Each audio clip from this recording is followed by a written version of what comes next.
E aí, foi? Beleza, pessoal, boa tarde de novo. Vamos tocar nossa vida. Vai, Ivan, tá levantando a mão já? Não, foi sem querer. Então tá bom. Então vamos tocar nossa vida aqui. Vocês estão. Minha tela tá aí para vocês, né? Só para eu confirmar aqui. Alô? Aqui sim. Tá, então beleza. Esse tamanho de fonte deve estar razoável também, né? É o.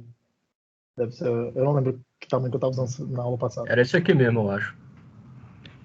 Tá bom. Então Tá deve legal. estar minimamente visível. Então vamos começar com aquela habitual recapitulação, tá? O que a gente está fazendo até agora, tá? O que a gente está fazendo agora, né, nesse momento, tá? A gente começou a estudar aquela história de como definir tipos de dados na linguagem, tá? E aí, lembrando, tá? Toda expressão nossa aqui, tá? Qualquer expressão aqui na nossa linguagem vai ter associado um determinado tipo, tá? E aí eu mostrei para vocês que esses tipos a gente vai ter três formas básicas de construção. Na verdade, são duas formas básicas de construção, aceitando a ideia de recursão, mas as duas formas básicas, tá? Eu vou poder construir tipos que a gente costuma chamar de tipo soma, tá? Ou enumerações, onde eu descrevo alternativas tecnicamente é onde eu descrevo alternativas para a construção dos valores desse tipo. Tá? Então, é quando a gente faz algo da seguinte natureza, né? Data, que é a palavra-chave que a gente usa para introduzir um tipo. T, aqui eu digo qual será o nome do tipo, tá? A única realmente restrição é que esse nome precisa começar com uma letra maiúscula, igual. E aqui do lado de cá eu vou listando diferentes. Eu vou começar falando diferentes valores possíveis para o meu que vão habitar o meu tipo, elementos desse tipo aí, tá? Mas pode ser uma coisa um pouco mais geral quando você for combinar, quando a gente combina, tá? Com o outro tipo, que é o tipo produto, que é onde a gente enumera diferentes formas de construção de valores, tá? Mas essencialmente o que a gente está fazendo eu vou dizer que esse tipo ele é habitado por um valor T1, por um valor T2 e por um valor T3, por exemplo. Quantos você queira colocar aí. Tá? Eu estou colocando. Normalmente eu faço o exemplo razoavelmente restrito para vocês entenderem a ideia, mas vocês podem ir quantos forem necessários, tá? Desses caras aí. Então, aqui o que eu estou dizendo. T1, T2 e T3 são formas de construir elementos desse tipo T. Tá? T é como se fosse um conjunto, e aqui dentro tem um valor que é o T1, tem um valor que é o T2, tem um valor que é o T3. Um tipo não é um conjunto, tá? Muita atenção para isso. Não estou afirmando que um tipo é um conjunto, mas é como se fosse um conjunto com alguma estrutura adicional, tá? Alguma estrutura adicional é o quê? Dois mecanismos principais, tá? Um deles que me permite introduzir elementos desse tipo, que é o que eu estou fazendo aí com esse T1, T2, T3, e algum mecanismo que me permita consumir elementos desse tipo, tá? Que é o que a gente faz, que é o que a gente faz quando a gente define funções que operam sobre esses tipos. Então, tudo bem. Então, isso aqui que eu estou dizendo quando eu estou falando para vocês, quando a gente define um tipo soma, tá? Quando eu defino um tipo produto, o que a gente está fazendo é muito parecido com o produto cartesiano. Tá? Muito parecido, num primeiro momento, com o produto cartesiano. Produto cartesiano, lembrando, é a ideia de que é uma operação onde eu tenho dois conjuntos, tá? E eu tenho uma operação aqui, que é esse produto cartesiano, que é esse X, tá? E o que ela faz é construir um novo conjunto de tal forma que cada elemento desse conjunto aqui, que é o produto, tá? Esse elemento, sei lá, vou chamar aqui de conjunto A ou conjunto B. Cada elemento do conjunto A vezes B, o produto cartesiano B, cada elemento desse cara aí é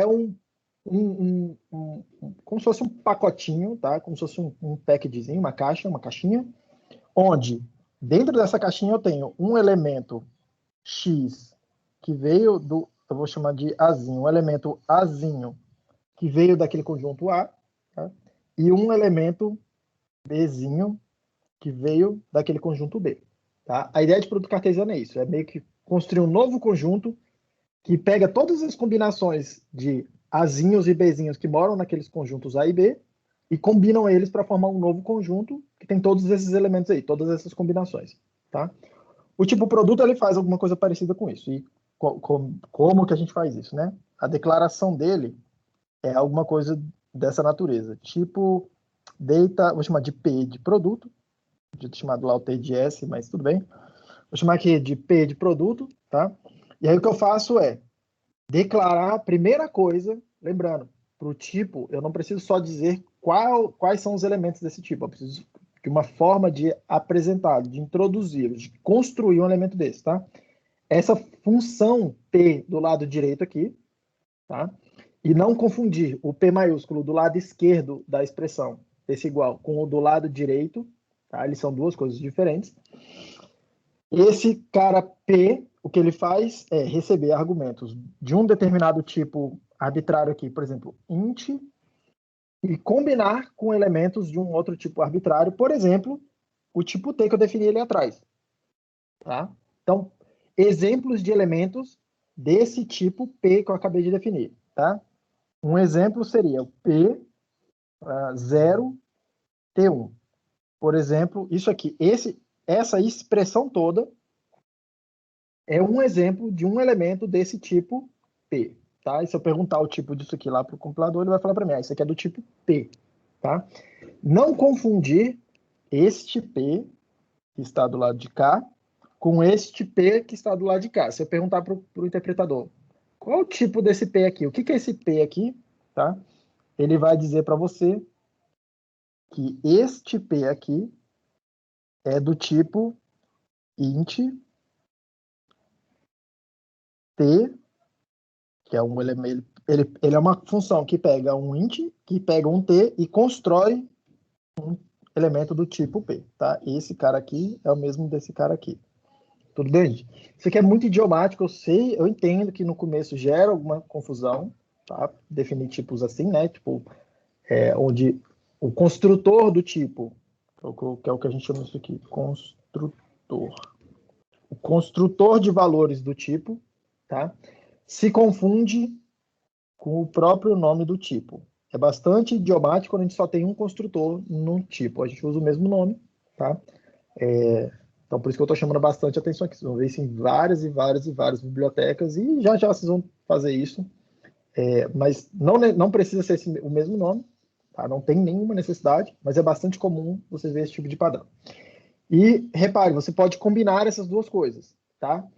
Eu posso, dentro de um tipo produto, usar tipo soma. Repare que esse T aqui, tá? É um tipo soma, que eu defini ali atrás. E esses aqui dentro, T1, T2, T3, eu poderia usar no lugar disso tipos produto, tá? Então, um exemplo disso. Um exemplo já adiantando alguma coisa que a gente vai ver já na segunda metade da aula de hoje, tá? Um tipo, por exemplo, para modelar listas, tá? Então, por exemplo, posso definir alguma coisa tipo assim, data list, ele vai ter um elemento que eu vou chamar aqui de new, um construtor que é o new, que é muito parecido com o zero que a gente está fazendo aqui nos números naturais, ou uma outra coisa que é um cons, que eu vou chamar de cons, são dois nomes clássicos, tá? Cons, de construtor, literalmente, cons, um elemento de um tipo azinho. A gente vai precisar melhorar isso, tá? Mas esse azinho, por enquanto, é um tipo arbitrário, tá?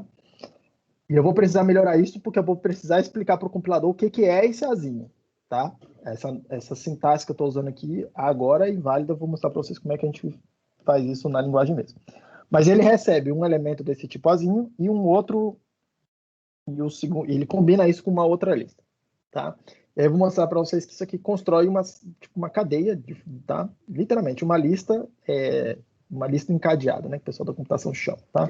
É a estrutura de dados que isso aqui vai representar. É a estrutura mais comum, assim, cara, mais comum talvez seja um exagero, mas é a primeira que vem na cabeça de todo mundo quando a gente está fazendo programação funcional. Por quê? Repare, é uma estrutura recursiva E essa ideia de recursividade é o que vai me permitir ter tipos com infinitos elementos, tá? Com um número infinito de elementos. Inclusive, a gente vai poder construir valores com um número infinito de elementos aqui. Nas listas, isso é bem útil, inclusive, tá? Fazer uma lista infinita. Tem um número infinito de elementos. Vou mostrar para vocês, tá? Isso aqui acontece por conta de recursão. E por conta da forma como a gente está construindo, tá? Estruturalmente, como a gente está construindo os elementos da lista, fica muito natural a gente definir funções recursivas sobre esses elementos, tá? Que é o que a gente está fazendo aqui na nossa discussão sobre números naturais. Então, o que a gente está discutindo? E aí, os exemplos aqui que eu estou usando para introduzir essa ideia de tipos recursivos, tá? Eu estou usando um tipo que modela os números naturais e eu defini dessa forma. O 0 é um elemento desse tipo, tá? Os outros elementos desse tipo, eles vão ser construídos a partir desse formato aqui, sucessor de alguma outra coisa, de algum outro valor específico, desde que esse valor seja do tipo NAT também. Tá? Repare que é uma definição recursiva. Tá? Então, exemplos de elementos desse tipo NAT. Tá? O 0 é um elemento desse tipo NAT. Então, por exemplo, que é o que eu defini direto aqui. O sucessor de 0 é um elemento desse cara aí. O sucessor do sucessor de 0 é um elemento desse tipo, ok?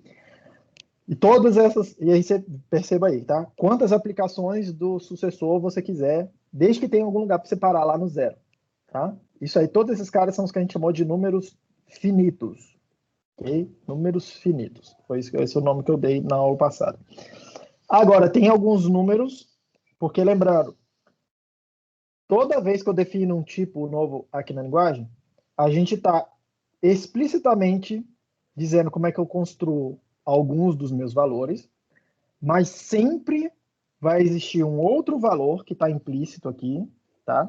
Que é como se eu tivesse eu nunca escrevo, mas é como se eu tivesse o bottom. Lembra disso? É um elemento que grosseiramente aqui, tá? Ele, tipo, é muito mais sutil do que isso. Mas eu não quero ficar entrando também no detalhe de teoria, de tipos, essa coisa toda, enfim, o que é essa coisa da matemática mais elegante desse negócio. Mas, em tese, o que a gente está fazendo aqui é usando esse elemento bottom para representar erros entre aspas, tá? Porque às vezes a gente quer que o bottom apareça. Mas, enfim, no geral, são erros, tá? 2 tipos de erros comuns, tá? Exceções, alguma coisa deu errado lá no meio da computação e o compilador não soube o que fazer, tá? Ou loop infinito. Loop infinito, tá? São 2 casos que esse bottom, são 2 casos assim, clássicos que esse bottom está tentando modelar. Tudo bem, gente? Isso vai dar origem, tá, a exemplos de elementos desse tipo NAT que são caras meio estranhos. Então, por exemplo, o sucessor do bottom é um elemento desse conjunto, desse tipo NAT. O sucessor do bottom também é um elemento desse cara, e assim sucessivamente. Tá? Esses caras em vermelho são exemplos do que eu chamei ali atrás de números parciais. Tá? Repare, ele tem uma certa estrutura, ele em si não é um erro, tá? Esse sucesso do bottom, ele em si não é um erro, e eu posso usar isso em computações, tá? Sem nenhum problema. E aí, eu quero trazer alguns exemplos aqui para vocês. Essas aqui são as mesmas funções que a gente fez na aula passada, tá? Incluindo a subtração. Não vou ficar me estendendo muito nisso, mas eu queria comentar brevemente essa história aqui essas duas instâncias aqui, tá? Que eu estou definindo. Uma delas é igualdade, ok? O que essa instância equal aqui está falando para mim, tá? Ela vai definir 2 operadores, né? Deixa eu abrir aqui meu interpretador.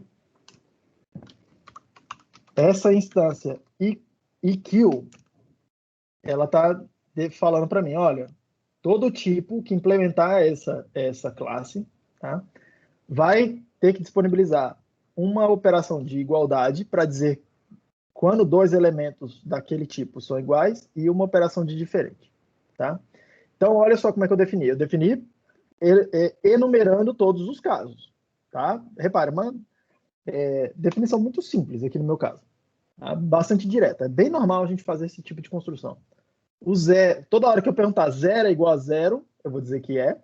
Toda hora que eu perguntar se 0 à esquerda, perceba, tá? É igual ao sucessor de alguma coisa, eu vou dizer que é diferente. Toda vez que eu perguntar o sucessor de alguma coisa é igual a 0, tá? E repare, 0 igual ao sucessor, sucessor igual a 0, são duas coisas diferentes, tá? Aqui, no caso, eu estou definindo com o mesmo valor. Então, tipo, essa operação, ela vai ser comutativa, tá? Aqui pra gente. Mas vamos lá, seguinte. E aí, por fim, o que eu estou fazendo é, olha, toda vez que eu ver duas expressões, sucessor de M e sucessor de N, elas vão ser iguais se o M e o N forem iguais.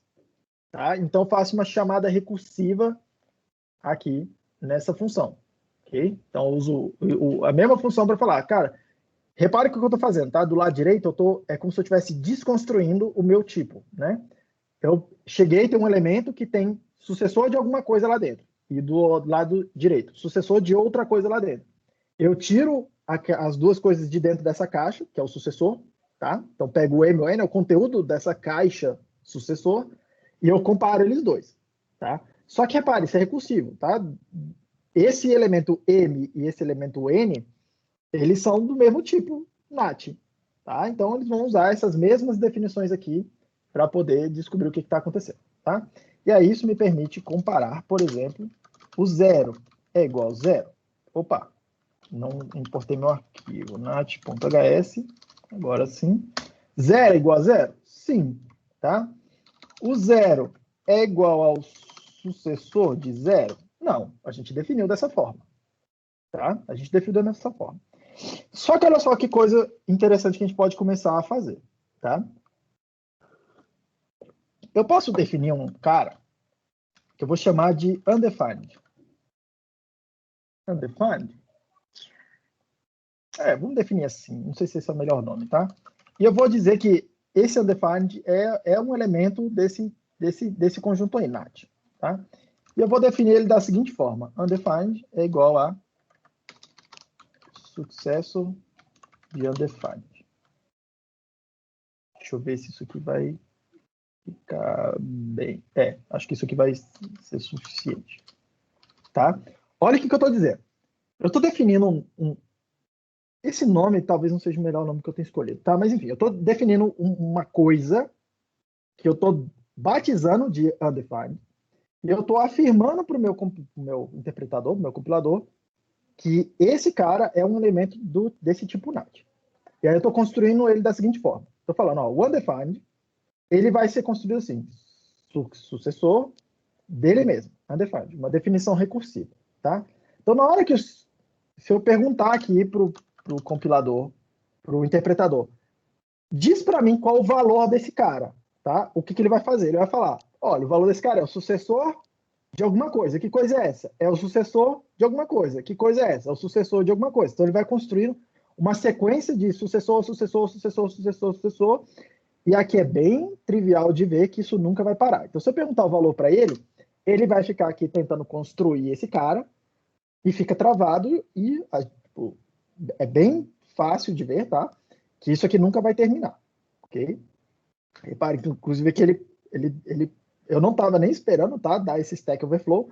Acabou a memória do meu computador. Ele falou, olha, tipo, já não terminei, acabou sua memória e deu um erro aqui no meio do caminho, tá? Mas, deixa eu mostrar para vocês um negócio aqui. Se em algum momento você está aqui no interpretador e você está meio que preso numa computação que está demorando demais, você acha que ela tá, tipo, não vai acabar, tá? Você entrou no loop infinito, Ctrl C, e aí você interrompe essa computação, tá? Às vezes alguém pode ter ficado preso, isso está na nota de aula também, mas é um detalhe assim, bem prático, né? Ctrl C para parar uma computação que está demorando demais, tá? Mas repare, tecnicamente, o que está acontecendo? O que é o valor desse undefined? tá? É o bottom, porque é uma computação que fica andando e não chega a lugar nenhum, tá? Esse cara é o bottom. Agora, nada me impede de comparar, tá? Os 0, 2 números com esse undefined. Então, por exemplo, e perceba, tá? O valor desse undefined é uma coisa que dá um erro no meio do caminho. Tá? É uma coisa que dá um erro no meio do caminho. Agora, nada me impede de comparar e chegar a uma conclusão sobre ele. Por quê? Porque eu sei que esse undefined, estruturalmente, e aí olha aqui do lado direito da minha tela, o que eu estou comparando é 0, é isso que eu estou perguntando lá para o cara, com undefined, né? Undefined. Aí o que o interpretador, o compilador, o que ele vai fazer? Ele vai falar, cara, o que é esse undefined? Porque na minha lista aqui da definição da função igual, não tem esse padrão undefined. Então tá bom. Será que eu consigo reduzir esse undefined e chegar em algum outro lugar? Opa, eu consigo, tá? Porque esse undefined, pela definição dele, ele é o successor de undefined. Undefined. Tá? Essa é a definição dele que eu dei para ele. Ó. O undefined é igual ao sucessor de undefined. E aí, lembrando, a ideia aqui, que é o que eu fiquei estressando em cálculo lambda, é que a execução do programa em Haskell é ficar fazendo essas substituições. Tá? Essa é a semântica que você tem que ter na cabeça. Ok? Opa! 0 igual ao sucessor de qualquer coisa, de alguma coisa. Tá? Aí, o que está acontecendo?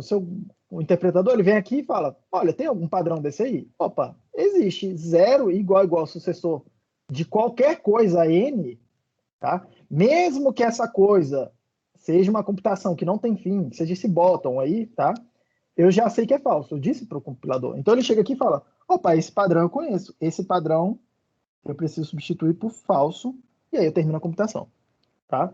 Então esses números parciais não são inúteis, tá? Não são números mal definidos, não são coisas mal definidas. A gente pode usar ele em computações e o resultado dessas computações é um resultado bem definido, tá?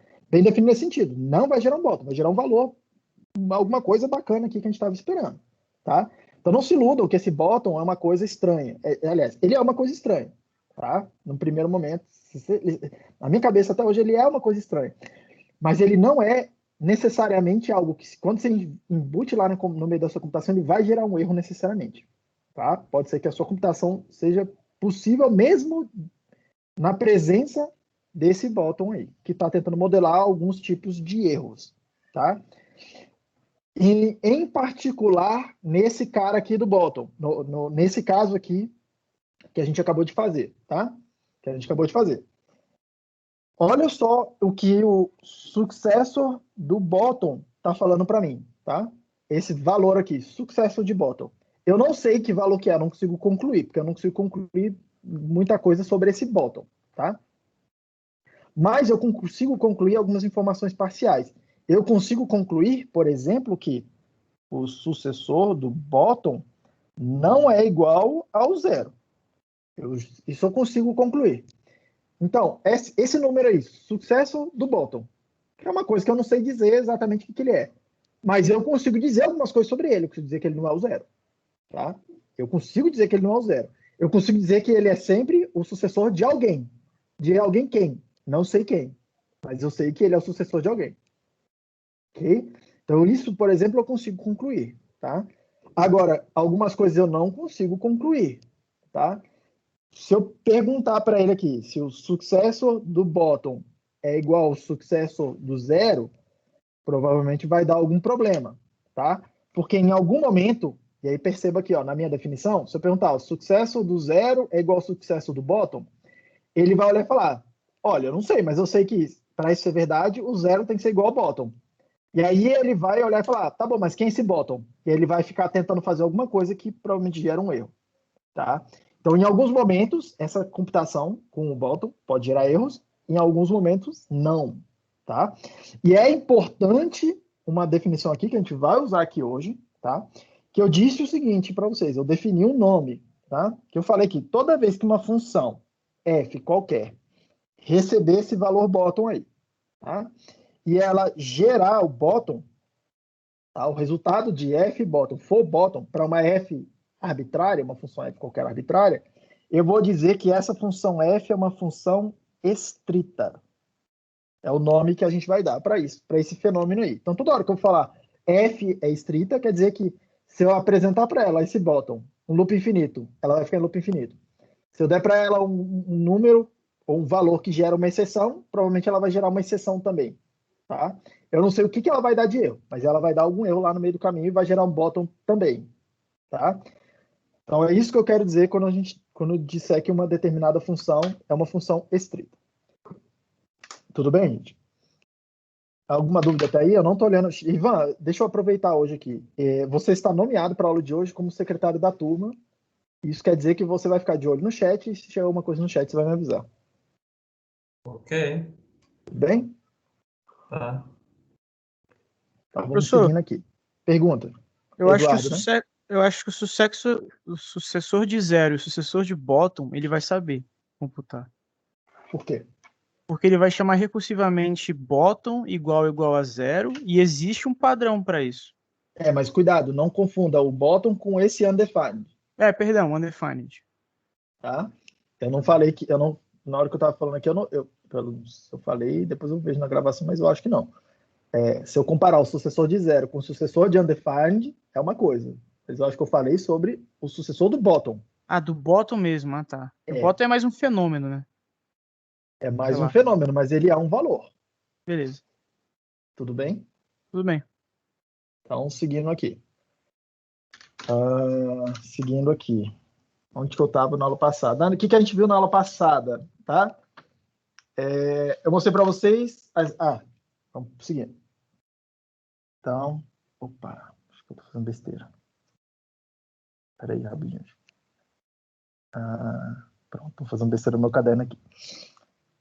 Então, a gente viu na aula passada algumas funções, a gente definiu algumas funções, tá? Na aula anterior e na aula passada, recursivamente, e usando como estrutura de recursão a própria estrutura que eu posso utilizar para construir os meus valores. Essa história do successor, aí, do sucessor, o zero, o sucessor, eles me dão estrutura, perceba, tá?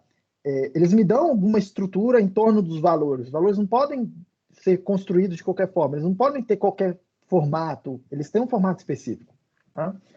E esse formato específico define uma estrutura. Tá? Então, normalmente aqui vocês veem eu desenhando quadradinho, bolinha, triângulozinho, porque na minha cabeça é uma forma, e é assim que eu vejo mesmo, tá? Cada um daqueles construtores que a gente vai definindo para os tipos, tá? Define uma forma diferente de construir esses caras, tá? E a recursividade, essa história de ter um tipo recursivo, é como se eu conseguisse fazer uma cadeia de várias formazinhas dessas aí, tá? Então, por exemplo aí, tá? Nesse exemplo aí, eu tenho o formato zero e tenho o formato sucessor de alguma coisa, tá? Então, é como se fosse alguma coisa assim, na minha cabeça, tá?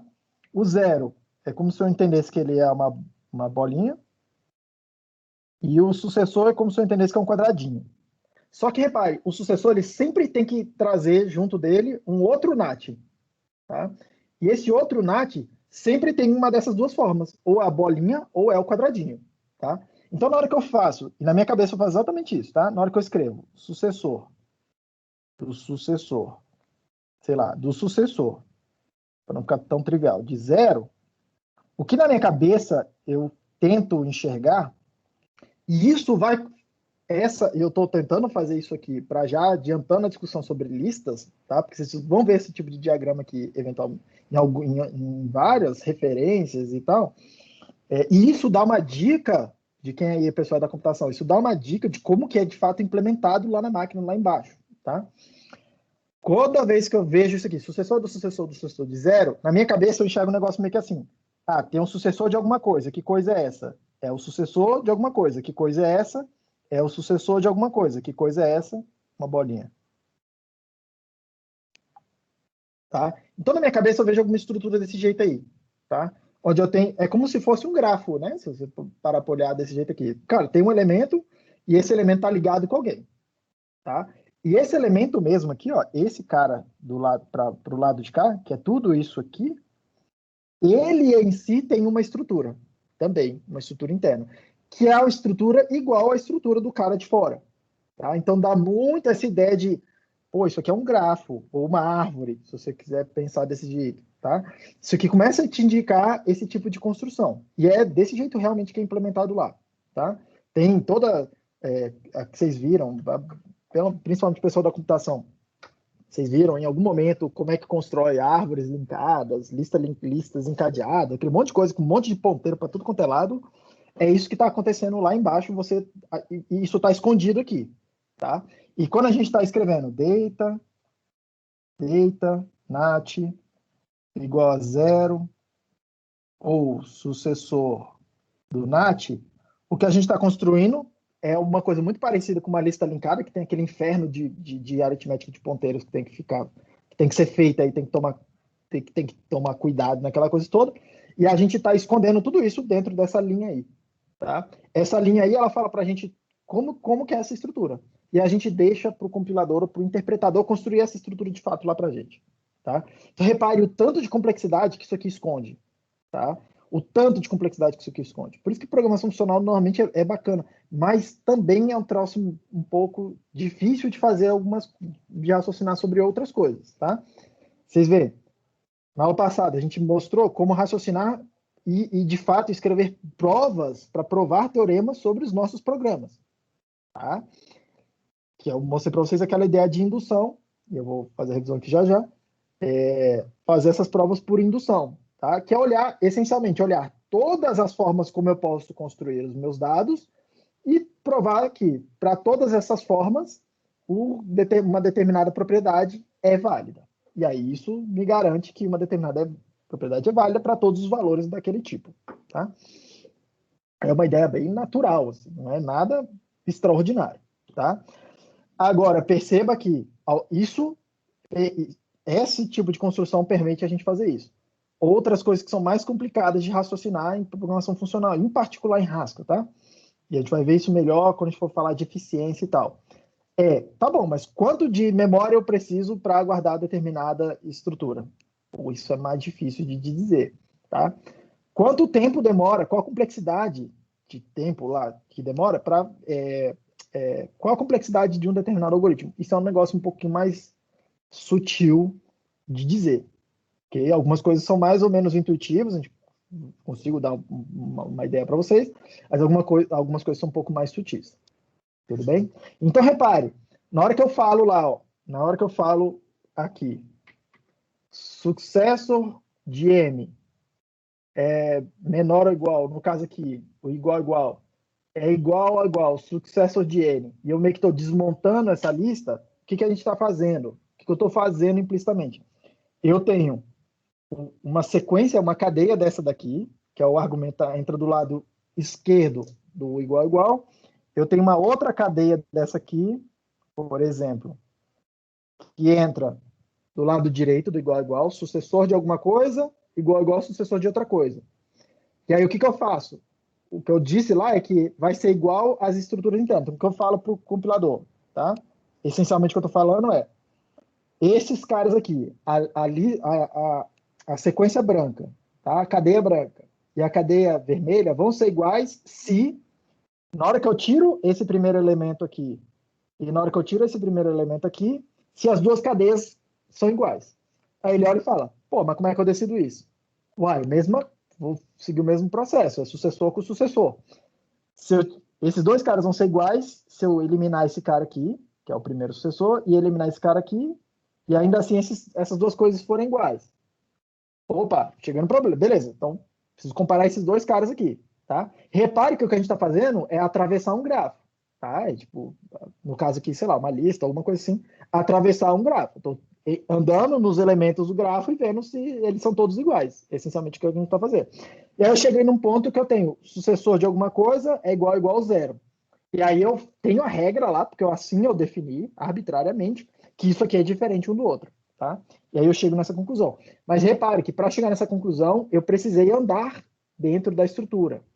Tá? Então a estrutura, ela me define também uma forma de caminhar dentro da estrutura e ir coletando informação dentro dessa estrutura.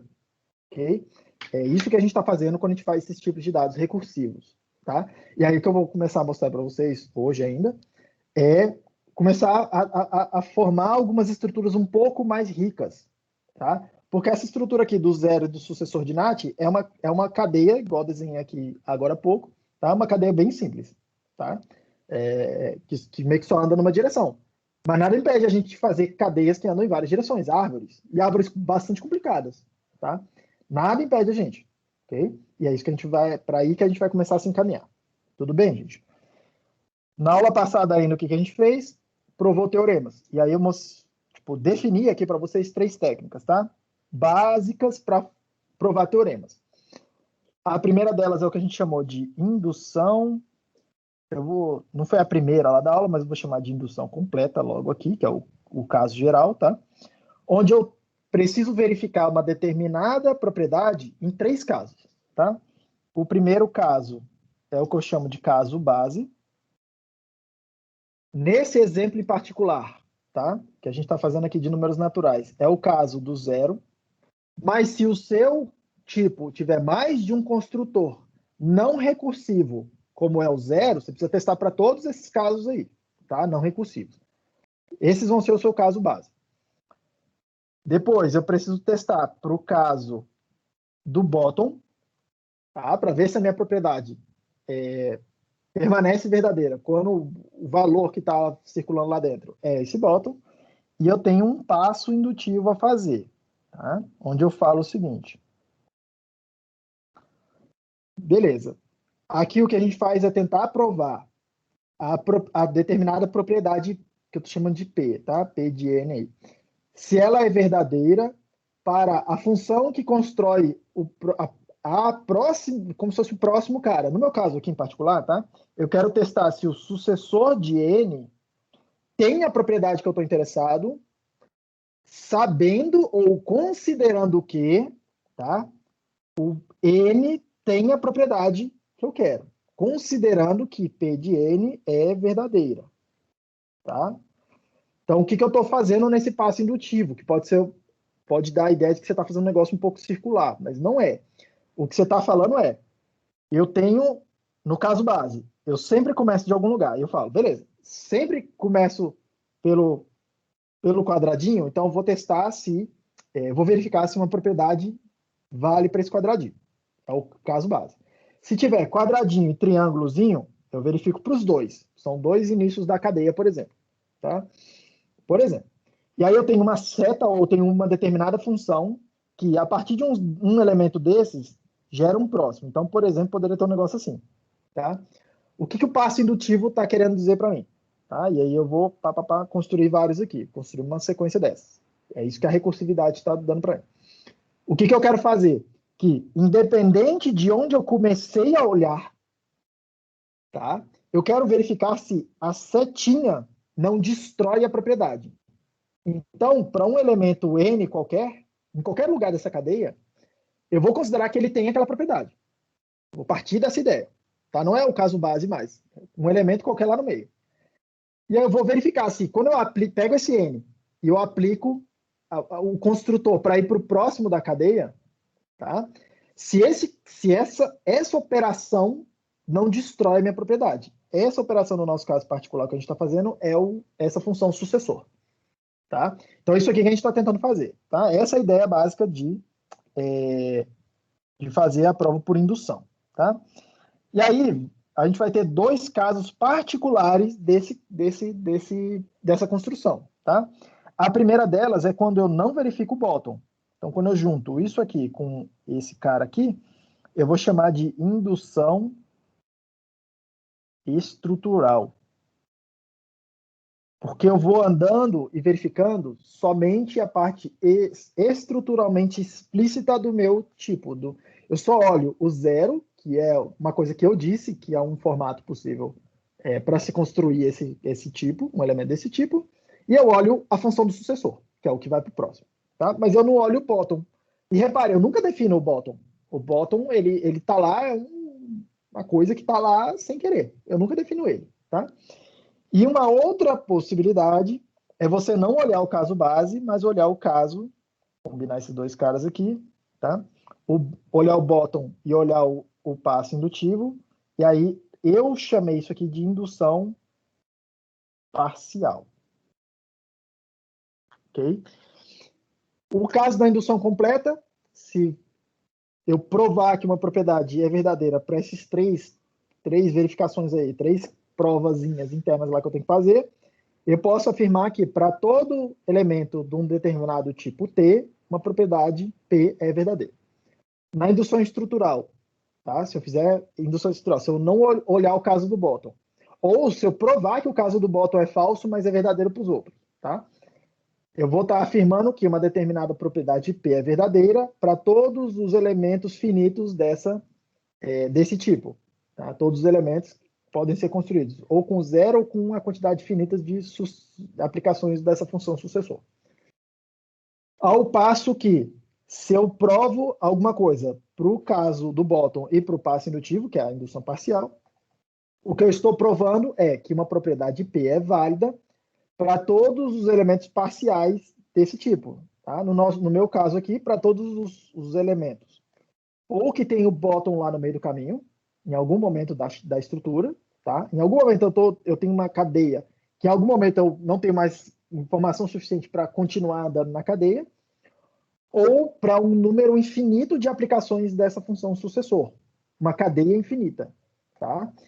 E por que tudo isso aqui é importante? Porque já eu vou querer fazer uma estrutura que era uma lista infinita e eu vou usar isso para fazer computações úteis e eu quero fazer teoremas úteis, inclusive com esses elementos, tá? Que não são números, mas que são listas infinitas.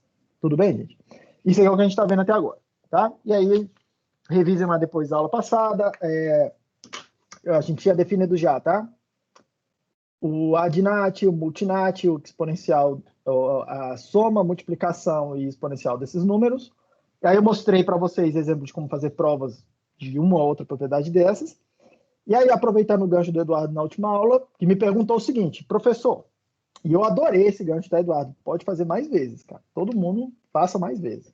Que foi o seguinte, o Eduardo falou assim, o Eduardo percebeu. Professor, será que eu não poderia usar esse processo de indução da prova, tá, para poder construir um programa novo? Foi mais ou menos isso que ele me perguntou, tá? Aí eu falei, sim, e isso é exatamente aí onde a gente queria chegar, porque provar teoremas é bacana, mas a coisa mais útil sobre essa técnica de provar teoremas é poder construir o programa, é construir um programa que eu não tenho, em vez de tentar ficar que nem um doido, construir um programa meio que do zero, em vez de fazer isso, tá? Uma possibilidade, e que não serve para todos os casos, é difícil fazer isso num caso bastante geral, tá? Mas que para programas pequenos é viável. E você, aqui a ideia de programação funcional é muito ligada na ideia de que, cara, vai fazendo pequenos programinhas que vão resolvendo pequenos probleminhas e depois você vai juntando isso numa solução maior, tá?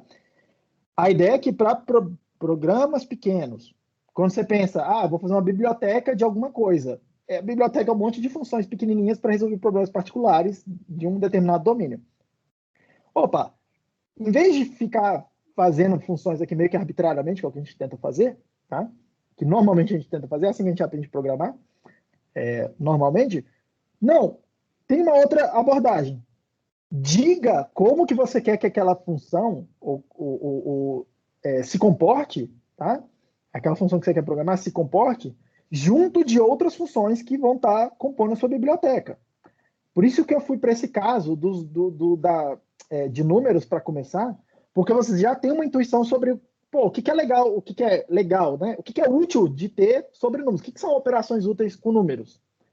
Números naturais, aqui no caso. Somar 2 números, multiplicar 2 números, fazer exponencial deles, subtrair 2 números. Tipo, eu não preciso que vocês sejam muito criativos, tá? Em termos aqui da computação, para me falar o que seriam operações úteis. E aí eu propus, então tá bom, então vamos fazer a subtração. E aí essa construção, a definição dessa função aqui de subtração, a gente construiu de forma que uma determinada propriedade fosse verdadeira, que era m mais n menos n seja igual a n. Eu falei o seguinte, olha, eu não sei como que vai ser a subtração, mas eu gostaria que, qualquer que fosse a definição dela, eu gostaria que ela se comportasse assim. Na hora que eu somo um número, eu tenho um número qualquer, m, eu somo um número, eu subtraio o mesmo número, eu queria voltar para o mesmo lugar, é como se fosse uma operação reversível, tá? Querendo ou não, o que eu estou dizendo aqui, ó, é que a soma e a subtração ela é o dual do outro, né? Tá? De alguma forma. Então eu falei, ó, essa aqui é uma propriedade que eu gostaria que essa função menos subtração tivesse, tá? Eu poderia dizer outra definição? Sim. Outra especificação? Poderia. Outra propriedade? Sim. Essa propriedade que eu já sabia que era suficiente para fazer uma definição bem interessante, tá? Mas às vezes, e essa é uma parte difícil, tá? Da coisa, uma parte que é meio artística mesmo. Construir a especificação de uma função não é um negócio simples, não. Tá? E é uma pergunta que alguém pode me falar. Acho que o Ivan me fez essa pergunta na aula anterior ainda. Professor, qual que é o conjunto mínimo de especificações para poder gerar alguma coisa útil? Essa é uma pergunta bem difícil, tá, Ivan? Os matemáticos se perguntam isso até hoje. Qual que é o conjunto mínimo de axiomas para definir um determinado sistema, um sistema lógico, por exemplo? Tá? Não tem uma resposta simples, tá? Isso tem muito de experiência envolvida. Professor, Pergunta. uma pergunta que, enfim, eu acho que ela é meio doida, mas é realmente uma dúvida sincera. Uhum. Quando a gente está falando de números naturais, ok, a prova por indução faz sentido. Só que quando a gente coloca números reais, números decimais, ela ainda funciona a lógica dela? Cara, essa é uma excelente pergunta, tá? Essa é uma pergunta muito mais profunda do que você pode imaginar. Eu vou fazer uma resposta que é meio evasiva, talvez, mas o cerne da questão é essa, tá? Essa sua pergunta é o que incomodou o Alan Turing, o Alonzo Church, os caras que no começo definiram essas coisas aqui, definiram computação pra gente, porque eles estavam tentando responder uma pergunta parecida com isso, tá? No final das contas aqui, a minha resposta vai ser todos os valores que a gente vai tratar, eles são isomórficos, eles são discretos, tá? Então, quer dizer o seguinte, mesmo que eu esteja tentando modelar os números reais, aqui, mesmo que seja uma coisa que na matemática eu consiga definir exatamente o que significa isso, ou ter uma noção precisa, tá, e rigorosa do que significa um número ser um número real, aqui em computação, aqui na nossa linguagem, a gente nunca vai conseguir definir esse número real aí. Tá? A gente nunca vai conseguir definir ele. Okay? Nunca, inclusive é um exagero da minha parte, tá? Nunca é um exagero da minha parte, porque é justamente o que o Alan Turing fez no paper dele. Tá? Ele, na máquina de Turing, ele define a máquina como uma coisa que, olha, essa máquina de Turing corresponde a esse número real. Aquela outra máquina de Turing corresponde àquele outro número real. Tá? Agora, qual que é o teorema dele? Assim, uma grande contribuição. Tá? Ele mostrou o seguinte, que o número de máquinas de Turing que podem ser definidas, tá? Eu vou usar esse símbolozinho aqui, que é isomórfico, ou é a mesma quantidade de elementos que tem no conjunto dos números naturais. O Alan Turing provou isso, tá? E aí, o que ele está falando? E essa é uma conclusão dele lá, é bem técnico o paper, mas a conclusão dele é que ele chega a partir disso que é o seguinte: opa, peraí.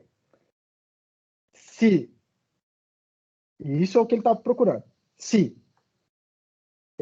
eu vou querer dizer que todo número real, perdão, vamos lá, se para cada máquina de Turing, cada uma delas serve para calcular um número real, e eu tenho uma quantidade, que é uma quantidade infinita, mas é a mesma quantidade de máquinas de Turing que tem nos números naturais, e se, tá? Isso é um resultado que já se conhecia, a gente sabe que a cardinalidade, né? Existem mais elementos no conjunto dos números reais do que dos números naturais, tá? Resultado do George Cantor. Esse número de elementos infinito é maior do que aquele outro. Isso quer dizer que vão existir números reais que eu não consigo calcular. E ele chamou esses, e vão existir alguns que eu consigo calcular, inclusive ele chama isso de números computáveis, tá? E é assim que ele provou, ele falou, olha, existem números que eu não vou conseguir calcular, são números não computáveis, só que esses números existem, cara, tá? São números reais, bem definidos, é um objeto matemático que existe. E assim a conclusão dele é, olha, vão existir problemas lá na matemática que eu não vou conseguir resolver com computação, ponto final, porque eu não vou ter. A quantidade de máquinas que eu consigo gerar não é suficiente para isso. É um problema na matemática muito maior do que o que a computação consegue fazer. Tá? Grosso modo, assim, exagerando. Tudo bem? Então, o que vai acontecer aqui, a minha resposta para você é: vão existir números reais que eu não vou conseguir representar. Beleza?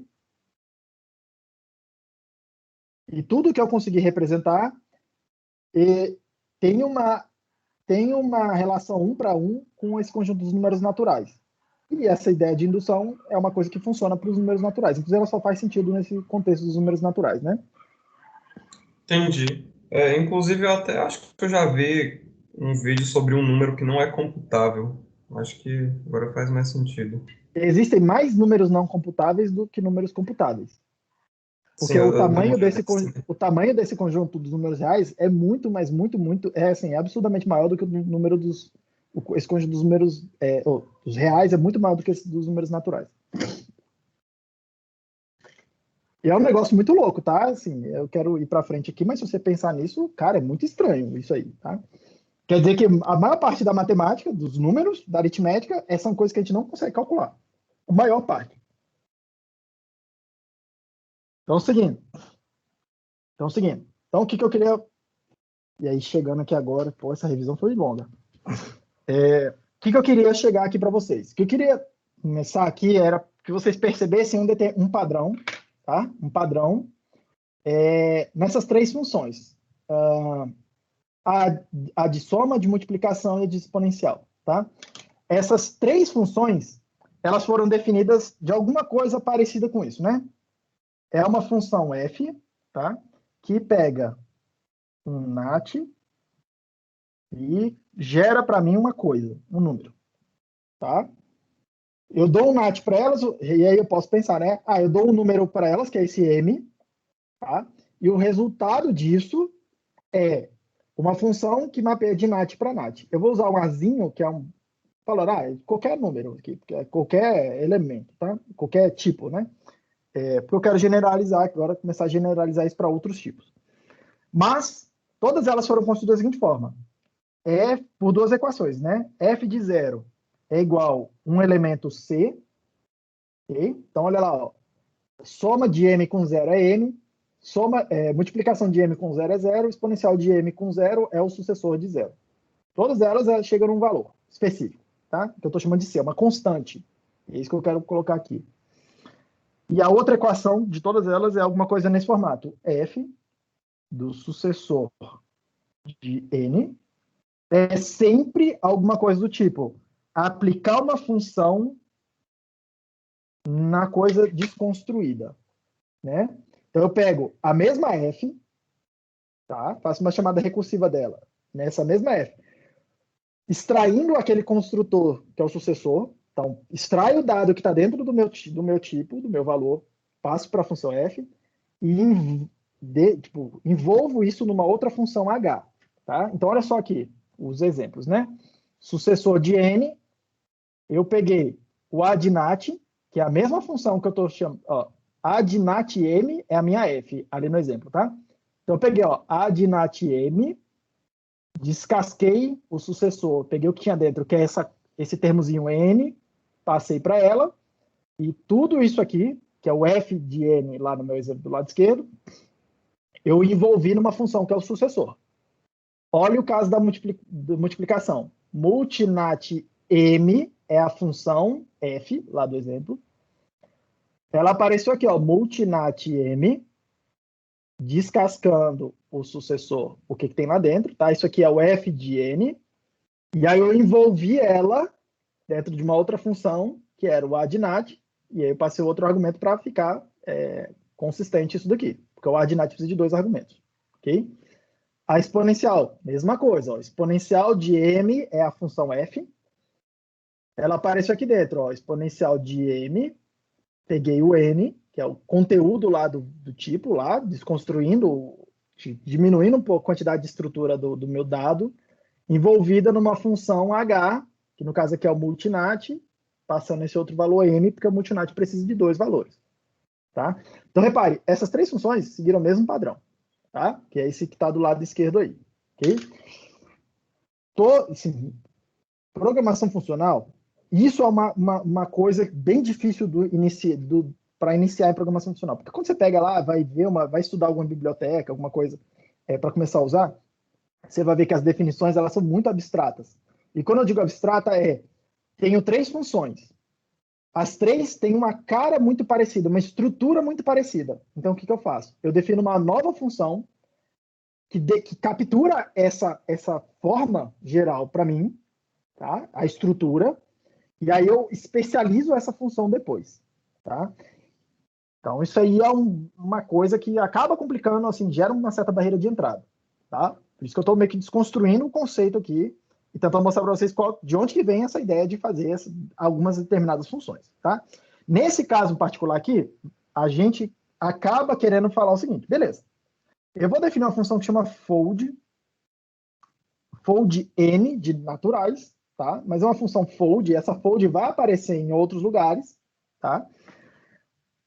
Com a seguinte assinatura, tá? Eu preciso, eu quero essa, que eu estou tentando definir essa função f, só que agora de uma maneira mais certinha, tá? É uma função que pega um nat e constrói esse elemento do tipo azinho, tá?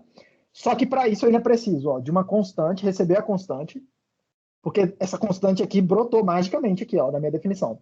E o que a gente está tentando fazer aqui é, toda vez que tiver uma constante mágica lá no meio do seu programa, tá? A ideia é que você elimine essa constante e passe como um argumento para uma função, tá? Então, vai ter um argumento que é para receber o valor desse Czinho, e essa função h também é uma constante, tá? Que brotou magicamente. Então, preciso passar ela também como argumento da minha função. Então, vamos lá. Como é que vai ser a assinatura dessa função, tá? Eu vou pegar uma função de azinho para azinho, que é esse h. Deixa eu até botar aqui, ó. Isso aqui é o tipo do h, tá? Isso aqui vai precisar ainda de um elemento desse azinho. Esse cara aqui é o argumento C, é o valor do C que eu estou pegando, mas lembra que eu estou declarando só os tipos aqui agora, por enquanto. E aí eu vou pegar um nat e construir um azinho, que é o que já estava aqui. Ó. É o que eu quero que a minha função f faça. Beleza? Então, beleza. E eu vou definir ela usando essas 2 equações. Tá? Ela está tentando capturar essa estrutura de recursão aqui. Tá? Então, eu vou definir aqui um fold n h c. Então, no meu caso particular, h eu já passei, preciso de um nat, né? Se o nat for esse cara aqui, 0, o resultado disso aqui tem que ser o c. É isso que eu estou dizendo ali atrás, tá? A segunda equação, fold n h c. E aí é o segundo tipo de formato que o meu tipo nat, os elementos do nat podem ser construídos. É um sucessor de n. Tá? Então, isso aqui vai ser h de fold n, aí faço chamada recursiva, fold n, só que isso aqui tudo, é essa f aqui. Isso tem que estar na cabeça de vocês, tá? Fold nhc, o resultado dela é esse tipo aqui, né? Nat pra, que é esse f aqui. Então, eu vou fazer fold hc, que é a minha f inteira, é a chamada recursiva, tá? Sem tirar nem pôr. E vou passar para ela o que está aqui dentro do meu sucessor. Estou desconstruindo, diminuindo um pouco a complexidade da estrutura do meu elemento nat que eu recebi aqui, tá? Então, passo o n. Beleza? E esse cara aqui a gente vai chamar de fold, tá? Deixa eu definir ele aqui no meu programa.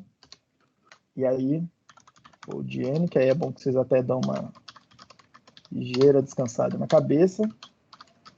A para nat para Azinho. Então, fold N, HC 0 é igual a C. Fold N, função HC, sucessor de N, é igual a H, fold N, HCN. Todo mundo entendeu de onde saiu isso aqui, né? Tá? Eu estou tentando capturar aquela ideia ali, eu olhei outras funções, aquelas 3 primeiras que a gente já tinha feito, e eu estou olhando e falando, cara, essas 3 aí tem uma cara em comum, tá? E eu estou tentando construir uma função que tem essa mesma cara de todas elas, mas uma função, tá, suficientemente parametrizada, e aí usando esse H e o C, são os parâmetros que eu estou usando, que é o que eu estou, para me dar graus de liberdade, tá? Suficientemente parametrizada, de forma que eu consiga definir aquelas funções, ad, multi e exponencial, em termos desses caras, tá? Então vamos lá, ó, e é isso que eu quero fazer aqui. Vou comentar aqui o meu add, tá? A minha função que eu tinha antes. Então, pô, será que eu... Vamos olhar lá e vamos redefinir esse add em função desse fold, tá? Então, beleza. Então, vamos lá. Deixa eu olhar, botar aqui do lado esquerdo aqui. O add nat, ele foi definido assim, né? Add nat M0 é igual a M, e o add nat M sucessor de N é igual a sucessor de add nat M. Tranquilo, gente? Então, agora o que eu quero fazer é, vamos olhando lá no lado dos caras branquinhos e vamos ver o que a gente precisa e passar para a função fold para poder construir essa função de soma. Tranquilo? Então, vamos lá, olha só. E eu gosto muito de me orientar pelo tipo, tá? E eu quero deixar aqui explícito esse negócio. Olha o tipo do add nat. Opa. Olha o tipo do add nat e olha o tipo do fold n. Eu preciso carregar ele aqui. Então, peraí, deixa eu tirar isso aqui, salvar, carregar isso aqui de novo. Então, olha o tipo do add nat, olha o tipo do fold n, tá? Olha lá, eu quero a partir disso aqui chegar nisso aqui, tá? Se orientem pelo tipo, porque o tipo é uma especificação, tá? Então vamos lá. Primeira coisa, você tem que olhar e falar assim, o azinho pode ser qualquer tipo, tá? Então, se eu entender que o azinho é nat, ora, eu tenho uma coisa que é função de nat para nat. Na hora que eu entrego isso para o fold n, ele gera para mim uma função que é nat para nat para nat, que é o que eu estou procurando, certo? Então, a única coisa que eu preciso entregar para esse fold n é uma função de nat para nat. Tá? É isso que você tem que enxergar aqui agora. A única coisa que eu tenho que dar para minha função fold n é essa função azinho para azinho especializada para o nat, para todo mundo virar tipo nat, tá? Ora, beleza. Então, eu quero uma função que pega um natural e gera outro natural, tá? Que função é essa? Aí eu olho aqui na minha definição aqui do cara aqui, tá? Olha só, essa função é o H. É essa função que eu tenho que entregar aqui. O H é o cara que envolve a chamada recursiva do fold. Olha aqui a minha função. Add nat m, add nat m. Aqui dentro está a minha função, tá a minha chamada recursiva. Quem é que está envolvendo isso? É o sucessor. Opa, então aqui é bem claro para vocês que para construir o add nat a partir do fold, o que eu vou fazer é add nat vai ser fold passando para ele essa função sucessor. Vamos ver se é isso mesmo, tá? Vou definir aqui um add nat linha, tá? E eu vou falar que é fold n successor. Tudo bem, gente? Tá? Fiz exatamente o que eu acabei de falar ali para vocês. Peguei o fold n e entreguei para ele uma função. Qual que é o tipo dessa coisa? Opa, é NAT para NAT para NAT, que é exatamente o tipo que eu estava procurando. Tá? Aqui eu não estou provando, mas você pode construir a prova. Mas se você olhar e falar assim, a de NAT de 0, opa, peraí, 0 com o sucessor de 0, por exemplo, o valor disso aí é 1, tá? E se eu fizer o A de NAT linha, o valor disso aí também é 1. Eu não estou provando, só estou olhando alguns casos particulares. Vamos ver outro caso particular aqui. O A de NAT de 1 mais 1, né? Sucessor de 0 com sucessor de 0 é 2. E o A de NAT linha é 2 também, tá? Você pode construir a prova provando que para todo, assim, dizendo que o A de NAT é igual ao A de NAT linha, tá? Para qualquer entradas MN do A de NAT, o A de NAT linha vai gerar o mesmo valor. Tranquilo? Aqui eu espero que esteja razoavelmente fácil de perceber isso, tá? E aí, qual que é o grande lance desse negócio, tá? O grande lance desse negócio é que, em vez de escrever A de NAT é isso aqui tudo, tá? A nossa ideia é falar, o A de NAT é simplesmente folding usando essa função sucessora aí. Ok? E aí a minha ideia é esconder um pouco da complexidade dessa função nessa operação fold n. Tá? E é isso que eu fiz aqui agora. Eu peguei duas equações e substituí por uma. Normalmente, é mais fácil entender uma equação do que duas. Na hora que eu estou provando qualquer coisa, é mais fácil provar alguma coisa usando uma equação do que duas equações. É por isso que eu estou fazendo isso. Tá? Obviamente que essa equação aqui, fold n, ela faz a mesma coisa do que as outras duas equações que tinham antes, porque o fold n, a única coisa que ele está fazendo é esconder duas equações dentro dele. Tá? Mas é exatamente essa ideia de abstração que eu quero que vocês internalizem. Ora, tem algum padrão, que você viu aí no seu programa, ou numa biblioteca, sei lá que seja, que você está vendo repetindo, separa esse padrão numa função, parametriza essa função o suficiente para que todos os lugares onde aparecer aquele padrão você consiga implementar os casos particulares. Tá? Vamos ver a multiplicação. E aí, se alguém tiver alguma pergunta, me pergunte, tá? Mas vamos ver a multiplicação aqui. Deixa eu fazer melhor aqui. Deixa eu clonar esse cara aqui. Eu quero duplicar. Como é que fazia? Duplicar. Então, eu quero duplicar esse slide aqui, porque aí eu posso sair apagando uns pedaços dele. E agora vocês já entenderam eu espero, de onde vem essa definição aqui. Cadê a mãozinha?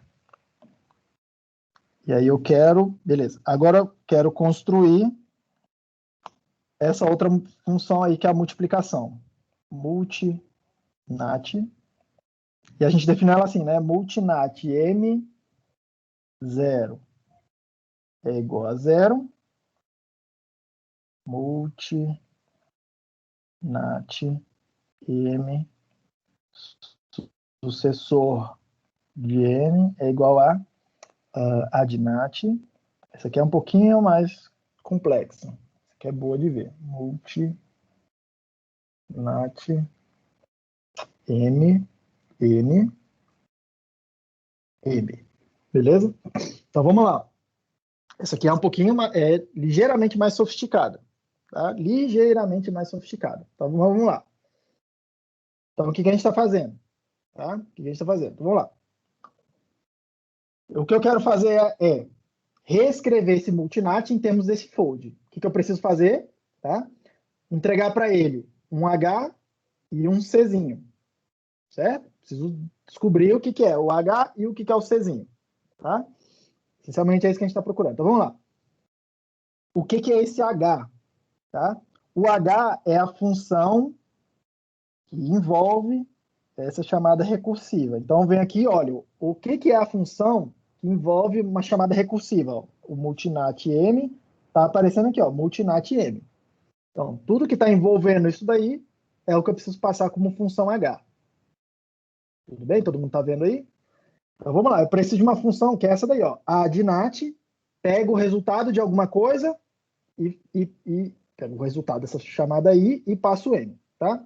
Eu vou escrever da seguinte maneira, que não é a maneira, é a maneira onde eu parto do pressuposto de que uma determinada propriedade de associatividade preciade é verdadeira, tá? Depois eu mostro para vocês como é que eu não usaria isso, tá? Então eu vou reescrever isso aqui da seguinte forma, tá? Eu vou dizer que eu não fiz a prova, precisaria dessa prova, mas vamos lá. Eu vou dizer que a de Nat multi não sei o que lá, M, é igual a M multi Nat M N. Eu vou assumir que isso é verdade, inicialmente, tá? Depois a gente faz a definição sem precisar dessa hipótese. Eu vou assumir que isso aqui seja verdade. Então, beleza. Multinat... Opa. Ai, caramba. O que está acontecendo aqui? Por que moveu e eu não consigo... Aqui. Pronto. Agora para quieto. Então, vamos lá. Multinat M está aqui. O que está envolvendo ela, a função que está envolvendo ela, tá? É essa função aqui, ó. Isso daqui é uma função. Repare, o adnat, lembrando, recebe 2 nats e constrói o nat. E o adnat M pega um nat e constrói outro nat. Então, ela já tem o tipo certo que eu preciso. Então, eu vou vir aqui e fazer. Então, beleza. Ó. Então, meu candidato, né? Multinat. A função... Opa, peraí. Multinat vai ser fold. A função que eu quero passar, então, o candidato aqui, ó. Adnat M. Beleza? Adnat M. Quem que é esse M? Tá? E aí a gente vai ter que dar uma melhorada nessa definição. Mas já vamos lá. Adnat M. E o C. O que é o valor Czinho? Tá? É o cara tal que... Repare, ó. Eu pego ele aqui, quando eu olho nesse outro padrão do 0 e passo ele para o lado de cá. Opa, é esse cara aqui, certo? Ó, 0, 0. É o que aparece dos dois lados da equação. Tranquilo? Perdão. É o que? Do lado esquerdo aqui, na hora que eu aplico a minha função com esse padrão 0, é o que aparecer do lado direito. Apareceu coincidentemente 0. Então, meu candidato para o C é esse cara aqui, ó, 0. É o meu candidato. Tranquilo? Faltou melhorar. Por quê? Porra, quem é esse M, professor? Repara, na minha definição, quem é esse M? Esse M está aí flutuando, é uma constante que apareceu. Toda hora que você estiver escrevendo e aparecer alguma coisa assim, tá? Você precisa vir aqui e dar uma melhorada para passar como um parâmetro para a sua função, tá? Então, vou reescrever isso aqui da seguinte forma. E aí... Ah, cara, não consigo mover só um pedaço? Não é possível. Não consigo mover só um pedaço. Eu vou fazer... Vou mandar todo mundo para esse direito aqui. Vou apagar esse pedacinho aqui. E vou botar mais para lá. Então, eu vou falar o seguinte, ó. Multinat. Quem que é esse M que apareceu aqui, então? Ah, vai ser um parâmetro que está vindo de fora. Agora, esse M começa a fazer mais sentido, porque ele deixou de ser uma variável livre, lá, que a gente viu no calculando, e passa a ser uma variável restrita. Quem que é esse cara? Ah, eu não sei quem é esse cara, mas eu sei que essa informação vai chegar do lado de fora. É um dos números que eu vou multiplicar, tá? Só isso aqui já seria suficiente. Okay? Porque, olha só, fold N. Vamos ver o tipo disso, tá? Fold N é esse tipo todo aqui. O H eu entreguei para ele, tá? Então, fold N. E essa expressão que está entre parênteses, tá? Tem esse tipo aqui. Azinho, no caso é especializado, mas é azinho para nat para A. Eu entreguei para ele um valor aí que é o 0. Tá? Eu entreguei para ele o valor que é o 0. Tá? Então, eu entreguei para ele esse cara aqui, ó. Então, o tipo dessa expressão aí, no final das contas, é alguma coisa que recebe um nat. Isso aqui, ó. É alguma coisa que recebe um nat e constrói outro nat. Que é exatamente o que eu quero que aconteça com a função de multiplicação quando eu já dei um dos números para ela. Então, essa definição desse jeito já seria completamente suficiente. Tá? Seria absolutamente suficiente. Só que, num primeiro momento, vocês vão ter uma certa dificuldade, porque eles vão olhar e falar, professor, mas multiplicação não tem que multiplicar 2 números? Tá? Sim, tem que multiplicar 2 números. E aí, na sua cabeça, intuitivamente, o que você vai fazer é multinat mn, eu vou multiplicar m por n, E aí eu preciso que esse n apareça do lado direito da minha equação também. Tá? Eu preciso usar esse n de alguma forma do lado de lá. Tá? Só que olha só, a expressão em azul que já está aí, ela é uma coisa, é uma função, eu fui vendo isso pelo tipo, é uma função que recebe um NAT. Que NAT? Esse n. Tá? Então isso aí é algo que eu deveria fazer o seguinte. Opa, tudo isso aqui precisa receber esse parâmetro n, tá? Que é o segundo número que eu vou multiplicar. Este padrão que vocês estão vendo aqui agora, tá? Na tela de vocês, toda vez que aparecer uma variável do lado de cá, e o único intuito dessa variável aqui, tá? A mais à direita, na expressão aí do lado esquerdo do igual, do lado esquerdo da equação.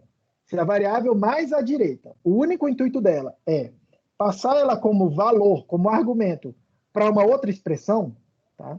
Você vai poder fazer uma operação, que é uma terceira operação lá do cálculo lambda, que apareceu depois, inclusive um pouco mais tardio, mas é uma terceira operação que a gente chama de redução eta. Tá? Eta é aquela letrinha grega, meio que assim, né? Redução eta. É assim? Acho que é. Redução eta. E a redução eta fala o seguinte: toda vez que esse padrão aparecer, você pode substituir por esse padrão aqui, ó. E as duas coisas são sinônimos, tá? É ligeiramente mais sutil do que isso aí. Tem alguns casos onde isso dá problema, mas na maioria das vezes, tipo, em todos os casos não patológicos, vocês podem fazer isso. Tudo bem? E essa é a definição da multiplicação em termos do fold. Tá? Eu vou simplesmente dar aqui a da exponencial e eu acho que vocês já vão ser, a partir dessa explicação, capazes de se convencer de que ela vai funcionar. Tá? Então, quem que é o multinat?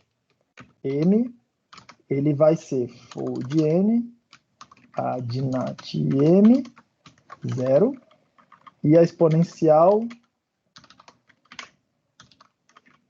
ela vai ser, ó, exponencial dos naturais é uma função, precisa de um m aqui, vai ser fold n, e a função que vai entrar aqui, ó, é multinat m, e do lado de cá, o valor, a constante que vai entrar aqui no lugar do c é o sucessor de 0. Tá? E aí se convençam de que isso aqui está certo. Tá?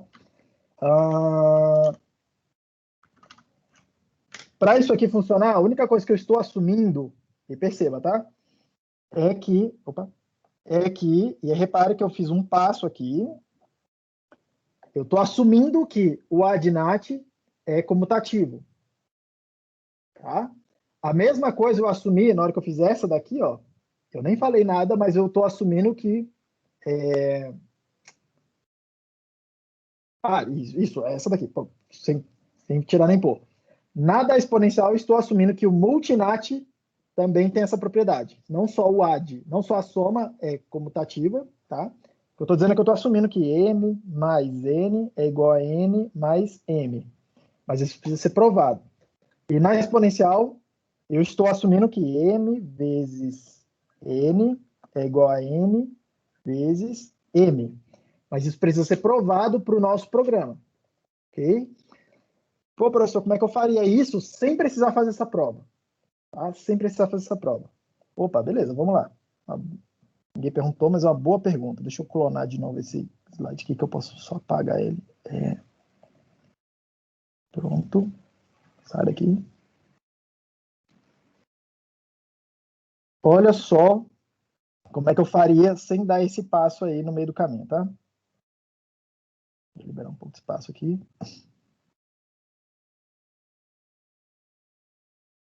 E isso aqui vocês vão acabar vendo também. Esse tipo de construção que eu vou fazer aqui agora, tá? Vocês vão acabar encontrando ele aí em Haskell, em várias bibliotecas. E eu recomendo que vocês usem, porque eles te ajudam, principalmente esse padrão que eu vou mostrar para vocês, com os lambdas, tá? Explícitos, funções anônimas, ele vai te ajudar a evitar ter que fazer algumas provas. Porque, repare, o que eu acabei de fazer aí, ó, na definição azul do multinat, gera uma carga para mim de ter que fazer uma prova em cima do meu programa. Só que eu não gostaria de ter que fazer essa prova, não. Tá? Porque, assim, se eu puder evitar fazer a prova, eu vou evitar fazer a prova. Então tá bom. Então como é que eu evito? Tá? Eu quero uma função que faz exatamente isso aqui, né? Ó, pega alguma coisa. Ó, lembra da história de aplicação parcial, né? Se eu fizer adnat m n é uma função, tá? E eu entregar para ele um valor qualquer aqui, 10, por exemplo, tá? O que é o resultado disso aqui? Eu vou fazer uma redução lambda e o resultado disso aqui é uma outra função que eu vou poder escrever assim, né? Adnat 10. E isso aqui é uma função e essa função precisa de um n. Eu posso passar, por exemplo, esse n5, por exemplo, tá? Mas repara lá, isso aqui é o que a gente faz é o que eu falei para vocês, aplicação parcial. Tem uma função que precisa de 2 argumentos, eu entrego um argumento só para ela, tá? E eu construo uma nova função. Só que, quando eu faço isso, lembrando, a ordem de consumo desses argumentos é sempre da esquerda para a direita. É o do mais externo para o mais interno, tá?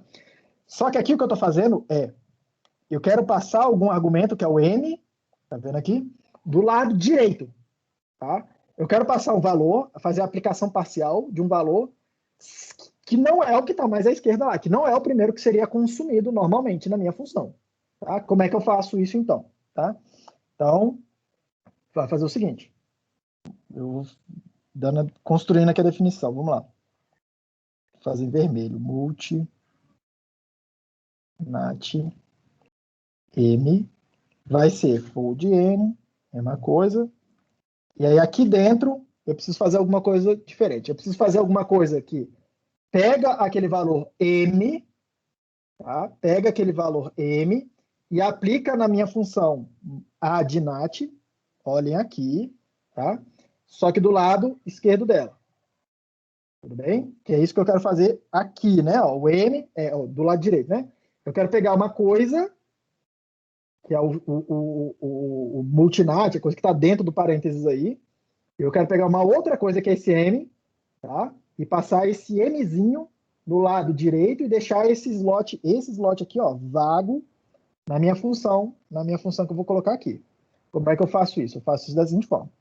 Eu pego e faço uma função lambda x, tá? Uma função que recebe um x. Que vai ser o x que ela vai receber? Vai ser essa coisa aqui, ó. Tá?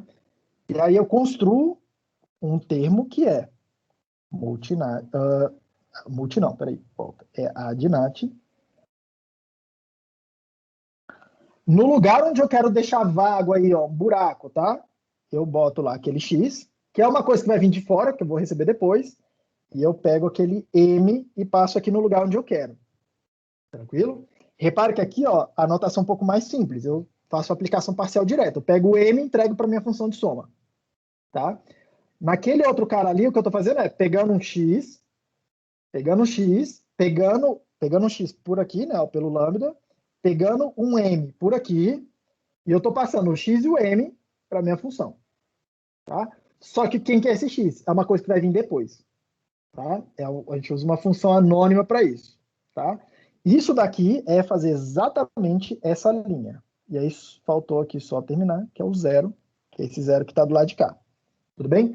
Com essa outra definição aqui, eu não estou partindo da hipótese de que a minha função soma precisa ser comutativa. Tá? Por quê? Porque eu estou passando os argumentos na ordem correta. Tá? Professor, pergunte, filho. Eu acho que devia ser adnat mx ali. Por que é xm? Porque você quer jogar o m para a esquerda, né? Ele veio na ordem errada e você quer jogar ele mais. Você quer devolver um adnat com um m na frente. É porque você está olhando esse cara aqui, mas eu estou fazendo esse cara aqui, que era o original. Deixa eu limpar aqui, ó. Ixi, não estou conseguindo limpar aqui os negócios. Vamos lá. Repara aqui, ó. Vou marcar com marca-texto aqui, sei lá de que cor. Vou marcar com o marcador verde. Isso aqui era a minha definição original, certo? Certo. Então, repare. É isso aqui que eu quero fazer. A definição em azul é equivalente a ela, que é o que eu fiz aqui embaixo, né? O que eu fiz. Eu falei, ó, se isso aqui for verdade, se uma coisa for igual a outra, aí eu construí essa de baixo, tá vendo? Uhum, Eu passei, ó, A de nat M, A de nat M, tá vendo? A mesma ordem uhum, aqui. Só que não é isso que eu quero fazer, porque isso daqui implica que eu tenho que fazer essa prova de que uma coisa é igual a outra. Eu certo. quero fazer A de nat alguma coisa M. Uhum. A de nat alguma coisa M. Não, não, isso é o que Sacou? você está recebendo. Você quer fazer o contrário. Você quer fazer A de nat MX. Não, eu quero fazer A de nat alguma coisa que eu estou recebendo, que é isso aqui, ó. Que é o que está dentro dessa caixinha, M. O X é o que está dentro dessa caixinha aqui, ó. Sim, mas não é isso que você quer. Como não? Você quer o azul. Você quer o que está abaixo disso. Eu não quero azul, eu quero branco. Ah, eu tô confuso então. Porque o multi em azul, ou seja, a última linha lá, multi M do fold ednat M0, ele só foi possível porque você assumiu que é comutativo. Isso. E então você quer que seja comutativo, só que sem provar. Calma, vamos por partes. Deixa eu tentar melhorar. A definição que está em branco, as duas linhas que estão em branco do multinat, são as definições originais que a gente tinha feito. Certo. Concorda comigo? Aham. Eu estou querendo reescrever essas funções em termos do fold. Certo. Então, a primeira abordagem que eu fiz foi falar o seguinte. Foi a primeira abordagem. Soma de alguma coisa com M, eu disse que eu assumi que era verdade, eu não provei. Eu assumi que Certo. soma daquela coisa com M é igual a soma de M com a mesma coisa. Certo. Percebeu? E Sim. aí, a partir daqui, eu construí a de baixo. Exato. Então você quer chegar na azul, no A Isso, de vamos por M parte. X. Isso, você entendeu? Como é que eu saí daqui e cheguei na de baixo, Isso certo? sim. Só que esta aqui azul, ela parte do pressuposto de que essa operação é comutativa. Correto. Então eu precisaria parar, pegar um pedaço de papel e fazer a prova que é comutativo, a multiplicação. Ah, desculpa, a soma, né? Que é o que eu estou Uhum. assumindo que é comutativo. Certo. E aí a minha pergunta foi outra, será que existe uma forma de fazer a mesma definição com o fold, usando o fold, sem precisar dessa hipótese de comutatividade? Sim. A Tudo resposta é bem? sim. A Mas resposta é tudo bem. sim, é o que eu mostrei para você. Então, o que eu fiz? Então, peguei e falei, beleza. Então, a minha ideia então é construir a partir desse branco aqui, não a partir desse azul aqui, ó. Concordo. Então, vamos lá. Então, o que eu preciso, tá? Repare que esse de novo, né? Esse termo quadrado aqui, ó, é a chamada recursiva, né? Certo. Que o fold n constrói lá dentro para mim, Certo. certo? O fold n constrói lá dentro. Olha aqui, ó, o fold n do lado de cá. Fold n Uhum. constrói a chamada recursiva e eu envolvo ele com uma função h. Sim, você quer que essa função H seja a de nat M. Não, eu quero que essa função h seja, tá? Perceba, a de nat, a chamada recursiva m. Esquece o azul. Tá, eu entendi. Tá, tá, tá. É porque no fim das Entendeu? contas vai chegar no azul, mas você entendeu o que você quer dizer. Entendi. As duas coisas são equivalentes porque nesse caso particular ela é comutativa. Só que pode existir casos que que a operação que você está fazendo ainda não seja comutativa. Ok. Se fosse se Beleza. você estivesse fazendo concatenação de string, tá? Pegar, fazer. Ai, caramba. Que é tipo, concatenação de string parece com a soma, tá? Se eu Multiplicação de fizer. matrizes. Pronto, se fosse só. Multiplicação de matrizes. No caso aí, por exemplo, estou fazendo uma coisa que é multiplicação de matrizes, que não é comutativa, é fácil de ver. Tá, e aí? Tá vendo? Sim, não, eu vi que a gente tem um problema de que a gente não pode assumir que é comutativo. Beleza. Aí a gente quer criar algum meio, né? Uhum. No nosso caso específico aqui do multi, já que a gente assumir, considerar que seja sem provar. Aí você está usando a função anônima. Beleza. Não, não, não, não, não, não, não, não, não. Quando eu usei a função anônima, eu estou usando a função anônima só para conseguir reordenar, passar os termos na ordem correta. Exato, mas a minha dúvida é nessa função anônima mesmo, professor. Para mim deveria ser lambda x seta ad nat mx, não xm. Por quê? Porque você quer fazer com que você receba o m que você recebeu seja o primeiro argumento do ad nat. Não, É isso que você. não, não, Não é não, isso que você não. quer? Então não Não, entendi. olha aqui, a equação é essa daqui, cara. Esquece essa, ó, esquece essa. Essa daqui é o que tem a hipótese. O que eu quero fazer é essa daqui. O M é o segundo argumento da soma.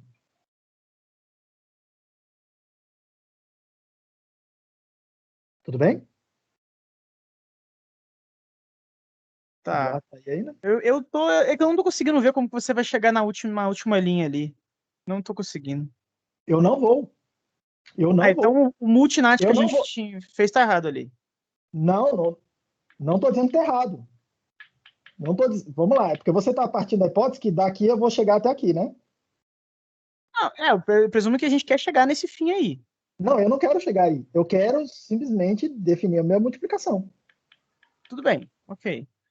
ok? Então esquece o Agora, resto, ok. eu disse para você, tem dois caminhos para definir a multiplicação. Um deles tem uma hipótese implícita. Então ele implica que eu tenho que fazer Ah, uma prova intermediária aí, que é essa prova da comutatividade.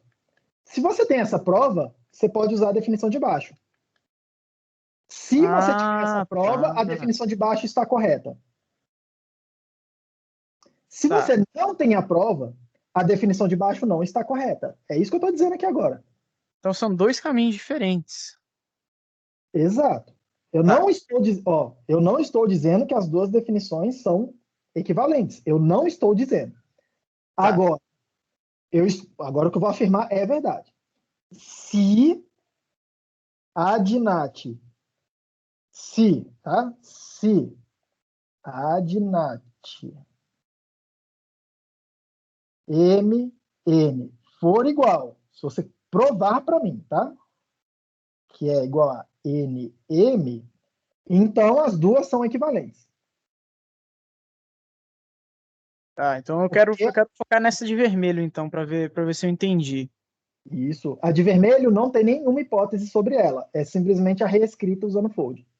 Só que ela é mais complicada, você percebe comigo? Sim, ela tem aquilo no meio, né? Aquela função anônima Isso, ali no meio. isso, que todo mundo olha as primeiras vezes e olha, cara, que parada estranha. Mas lembra que eu falei para você que funções são valores como outros quaisquer? Sim. Eu estou construindo uma função e entregando para minha função. Cálculo lambda, todinho aqui dentro. Não, isso beleza. Eu só tô querendo ver como que você. Porque pelo que eu entendi, você vai fazer um pulo do gato, né? Usando a de vermelho. O pulo do gato é é usar o lambda para conseguir passar os argumentos para a função na ordem correta. Só porque a minha Isso. função precisa de mais de um argumento. Então, é que eu não consegui ver o pulo do gato usando a de vermelho. Apesar de ter a função anônima e tal. Por que você não Hum, conseguiu ver? Eu não preciso. Olha aqui, olha aqui. Você vê meu mouse, né? uhum. A função que eu tenho que entregar aqui é adnat alguma coisa que vai vir da chamada recursiva, que eu não tenho acesso. Quando eu estou usando o fold, não tenho acesso ao internals, né? A mecânica interna dele, que faz a chamada recursiva. Você concorda? Uhum. Vamos lá. Eu preciso entregar para ele uma função. É isso que eu preciso fazer. Adnat alguma coisa que eu não vou ter acesso, tá escondido dentro da minha do fold. M. O M está vindo de fora. Tá, Se eu ok. fizer adnat M, isso é uma função. Lembra, o H, cadê? O fold M precisa de uma função H que pega um valor e constrói outro valor. Concorda comigo? Nossa, eu acho que eu vi agora. Então pronto. Nossa, mas isso aí. Caraca, velho. Está um pouco ilegível, né? Mas é Haskell, Não ok. está elegível, não. É isso aí. É porque você tem que lembrar que vai vir algo de fora de novo depois. Algo de qual? Algo de fora. É porque você multiplica dois números. O M já tá lá. O M, quando eu passei ele como argumento aqui, ele vira uma constante aqui para dentro. É qualquer M. Quando eu É. boto o M do lado de cá, eu estou dizendo, é como se eu estivesse na matemática dizendo, para todo M pertencente a NAT, né, tá? Uhum. Isso aqui vai ser verdade. Só que isso aqui é uma coisa que precisa de outras Não, informações mas ainda. vai vir outra coisa depois, que você quer sempre multiplicar dois números, e essa outra coisa que vai entrar na função anônima, que vai substituir o X. Exatamente. Agora, Ah, calma, tá calma. Porque tem duas coisas aqui que vão chegar, e uma delas é o que você está pensando, e a outra não, tá? A primeira delas é, tem um segundo argumento para a função multi, né? Aham. Recebe um M e um K, que sei lá, chama de K. Aham. Esse K não é o que vai entrar aqui no X. Esse K, ele vai ser aplicado em toda essa expressão. Toda essa expressão aqui recebe o número e multiplica por outro, pelo M. Beleza? Quem que vai gerar esse X, então? Essa é a pergunta. Quem vai gerar esse X aqui, ó? Tá? Esse X, ele vai ser gerado. Esse X é essa expressão que está aqui dentro. Olha no meu editor aqui, ó. O X é essa expressão que está dando parênteses. Então, na verdade, o segundo elemento da multiplicação vai ser o NAT, o penúltimo elemento ali da definição do fold. Ele vai ser o NAT que antecede o último azinho. Repete. O próximo elemento que vai vir na multiplicação, que vai ser o K, na nossa definição da função fold, ele é o NAT. É o NAT que antecede o último azinho ali, ó. Vamos por partes, Eduardo. Eu acho que eu vou te mostrar exatamente como eu faço e te desatar o meu nó. Vou ver se tenta desatar o seu. Olha o tipo da função fold n, tá? Tá vendo aqui no terminal? Sim. Primeira coisa que eu tenho que entregar é uma função de azinho para azinho. Concorda? Tá. Concordo. Beleza. Então, vou entregar uma função de azinho para azinho, pode ser? Você vai fazer a função anônima aí. Vamos lá. Ó, eu vou pegar só o tipo da função anônima do jeito que tá ali, ó. Lambda x é a de nat x. Aí esse m aqui, eu acho que ele vai reclamar. Ele vai. Porque esse m ele não sabe o que é. Tá? Ele vai. Eu vou dizer, calma, eu vou dar um número concreto para ele, mas você percebe que lá, no meu multinat... Não faz diferença. Isso. Pro tipo não faz diferença. Vamos lá. Exatamente. No meu multinat, o M está bem definido, porque eu entrego para ele fazendo o lambda, né? O lambda como parâmetro da função, tá? Beleza. Mas para a contagem do tipo aqui vai dar certo, porque é um M qualquer desse tipo. Eu estou dando um tipo concreto, eu estou dando um número concreto só para ele saber o que fazer, tá? Ok. Você percebe que é de nat para nat? Sim. Então eu posso usar essa função aí, do jeito que ela tá, lá dentro, né? Sim. Então, beleza. Então, lá, fold n, lambda x, a de nat, x. Eu vou fazer o mesmo truque aqui, tá? Ok, tudo bem. Você percebe que agora é nat para nat para nat, certo? Certo. Só que esse nat que está do lado esquerdo aqui é o Czinho lá do meu fold n, né? Isso. Não é o número que eu quero multiplicar, o outro número que eu quero multiplicar. Não é. Não é, tudo bem? Ok, não é. Não Esse é. é o zero. Isso. Eu estou entregando para ele o zero lá, que tem a ver com o caso base da recursividade. Certo. Então, isso aqui, ó, isso aí tudo, essa expressão toda é nat para nat, certo? Beleza, falta um NAT para a gente chegar na resposta. Isso. Esse nat é o segundo número que eu quero multiplicar. Isso, então tá certo. É isso aí, Tá beleza. certo. Mas, ó, essa expressão toda multiplica 0 vezes alguma coisa que vem de fora, tá? Que coisa Sim. que vem de fora? Posso passar o número para ela aqui qualquer. Não, sucesso de 0, pode ser? Pode ser. É o último nat. Então, o que eu estou multiplicando? Sucessor de 0, tá vindo de fora, vezes o 0, que é esse 0 que está aqui, ó. Que é esse 0 aqui. Tudo bem? Sim. Isso aí é um nat. Se eu perguntar o valor disso aqui, tem que ser 0. Certo, só que isso vai ser o M, porque a gente já vai ter passado, né? O M está aqui, ó. Isso. Em vez de passar 0, quero passar, por exemplo, tá? Uhum. Sucessor do sucessor de 0. Pode ser? Certo. Tem que dar 2, né? Faltou parênteses, né? 2. Exato, que é 2 vezes 1. Isso. Não, agora eu entendi. Aí, o que eu fiz ali? Em vez de fazer isso aqui, ó, tipo, hard-coded, tá vendo o número? Uhum. Eu falei, cara, eu quero, na verdade, multiplicar por m vezes alguma coisa, né? Uhum. Só que essa expressão eu preciso falar, quem que é esse m? Ah, esse m é uma coisa que vai vir de fora. Uhum. Beleza? Opa, o que eu fiz aqui? Faltou parênteses, eu acho. Faltou parênteses onde? Ó, 1, 2, 3, 1. Faltou parênteses não. Então faltou algum argumento, talvez. Calma Ah, aí. não. Opa, não, peraí. Faltou argumento não. É porque eu estou tentando imprimir uma função. Agora eu não sei por que ele está reclamando disso para mim, porque tem alguma coisa errada aqui. Não, isso aqui devia estar... Ó, o tipo disso aqui recebe nat e constrói o nat. Beleza? Uhum. É o tipo de... Ah, é óbvio, né, cara? Aí tá vendo as coisas loucas de rasgo. Esse cara aqui, ó, é o primeiro número que eu quero multiplicar, ó. Esse cara que tá aqui. Aham, falta o segundo. O segundo número, sei lá. Pode ser esse aqui, né? Sim. Então, 1 vezes 2. Melhorou Tá, agora? agora eu peguei, cara. Agora eu entendi esse bagulho. É porque tem esse monte de lambda um dentro do outro. Só que em vez de escrever lambda m, e aí o corpo da função é fold com um monte de coisa lá dentro, tá? Eu estou fazendo uma anotação um pouco mais bonitinha, tô chamando de multinat m é igual a fold de alguma coisa. Aham, Tipo, meio que esconde um lambda, tá vendo? aham. Melhorou? Melhorou. Eu entendi agora, tá em vermelho. Eu só não entendi o que. Agora eu só queria que você me dissesse o que a gente ganhou desse em relação ao de branco. Eu não preciso fazer, eu não, esse aqui em relação ao branco, a diferença é que o vermelho, esse cara aqui, ó, essa definição não tem nenhuma hipótese adicional, além, só falar, fold, tipo assim, é isso, é uma reescrita, simplesmente. Esse de baixo é uma reescrita, mas ela só é verdadeira se eu puder provar que a soma, essa função, a de nat, é comutativa. Quando eu inverto aqui os dois argumentos dela, continua a mesma coisa. Esse cara aqui tem uma hipótese que eu preciso provar. Ela Tá. só funciona se essa função, a de nat, for comutativa. Se ela não for, não rola. Essa aqui está errada.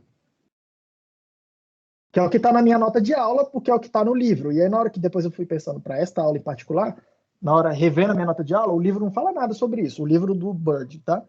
O livro não fala absolutamente nada sobre isso. E a edição nova do livro dele não fala nada sobre isso. Mas isso aqui é extremamente importante porque tem uma hipótese implícita aí dentro. E me surpreende o Bird não ter comentado nada, porque ele é um cara que é a principal referência nessa história de provas de programa. Um cara que realmente é bem rigoroso com relação a isso. Tudo bem?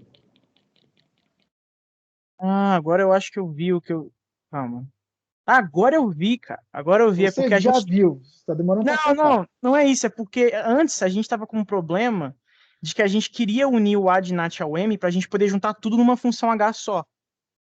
Por isso que a gente quis que fosse comutativo. Nessa outra versão, a gente não tem que forçar que seja comutativo, porque já é uma função por si só, já é um H feito já.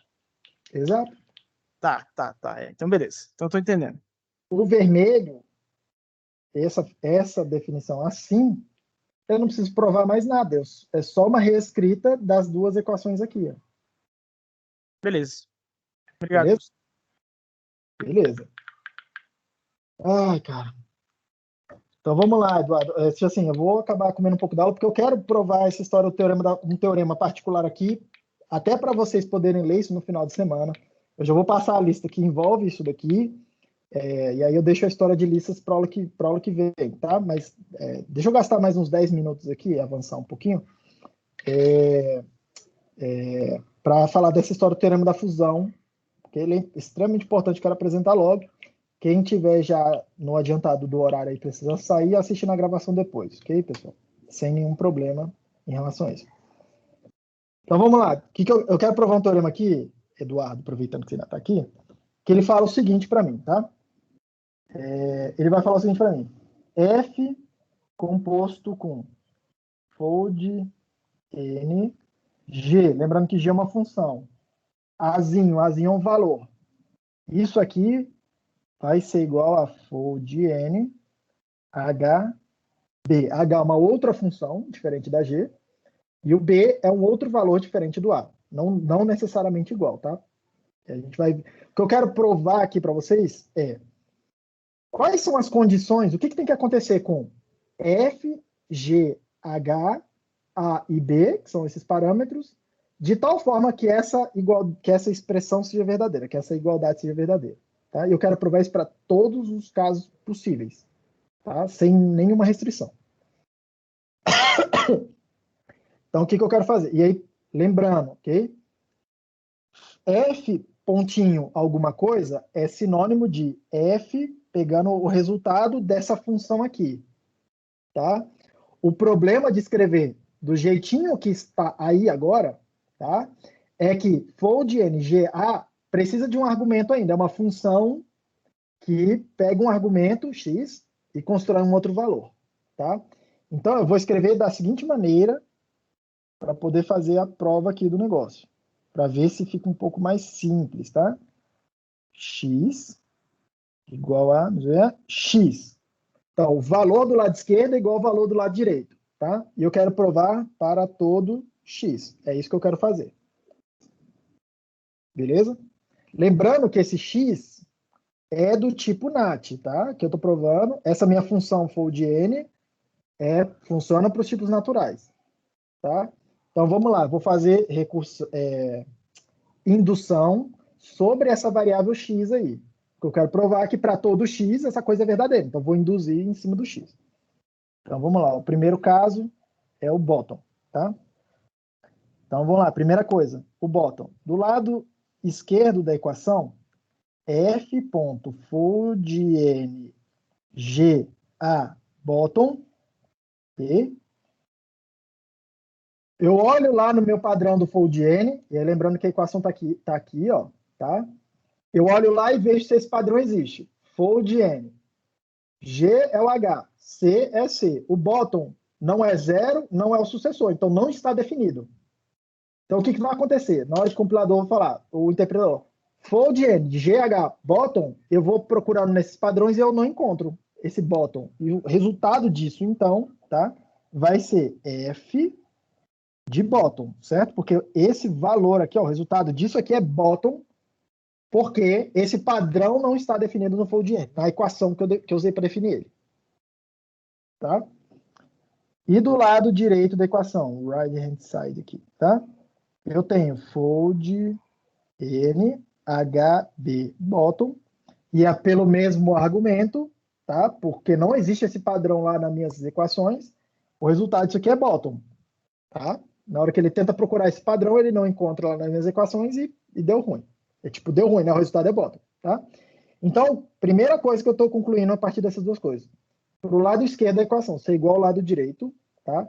Eu preciso, e esse é a primeira hipótese do teorema, que F bottom igual a bottom, e a gente deu um nome para isso. A gente precisa que essa F seja estrita. Então, repare, esse teorema só é verdadeiro para funções estritas. Tá?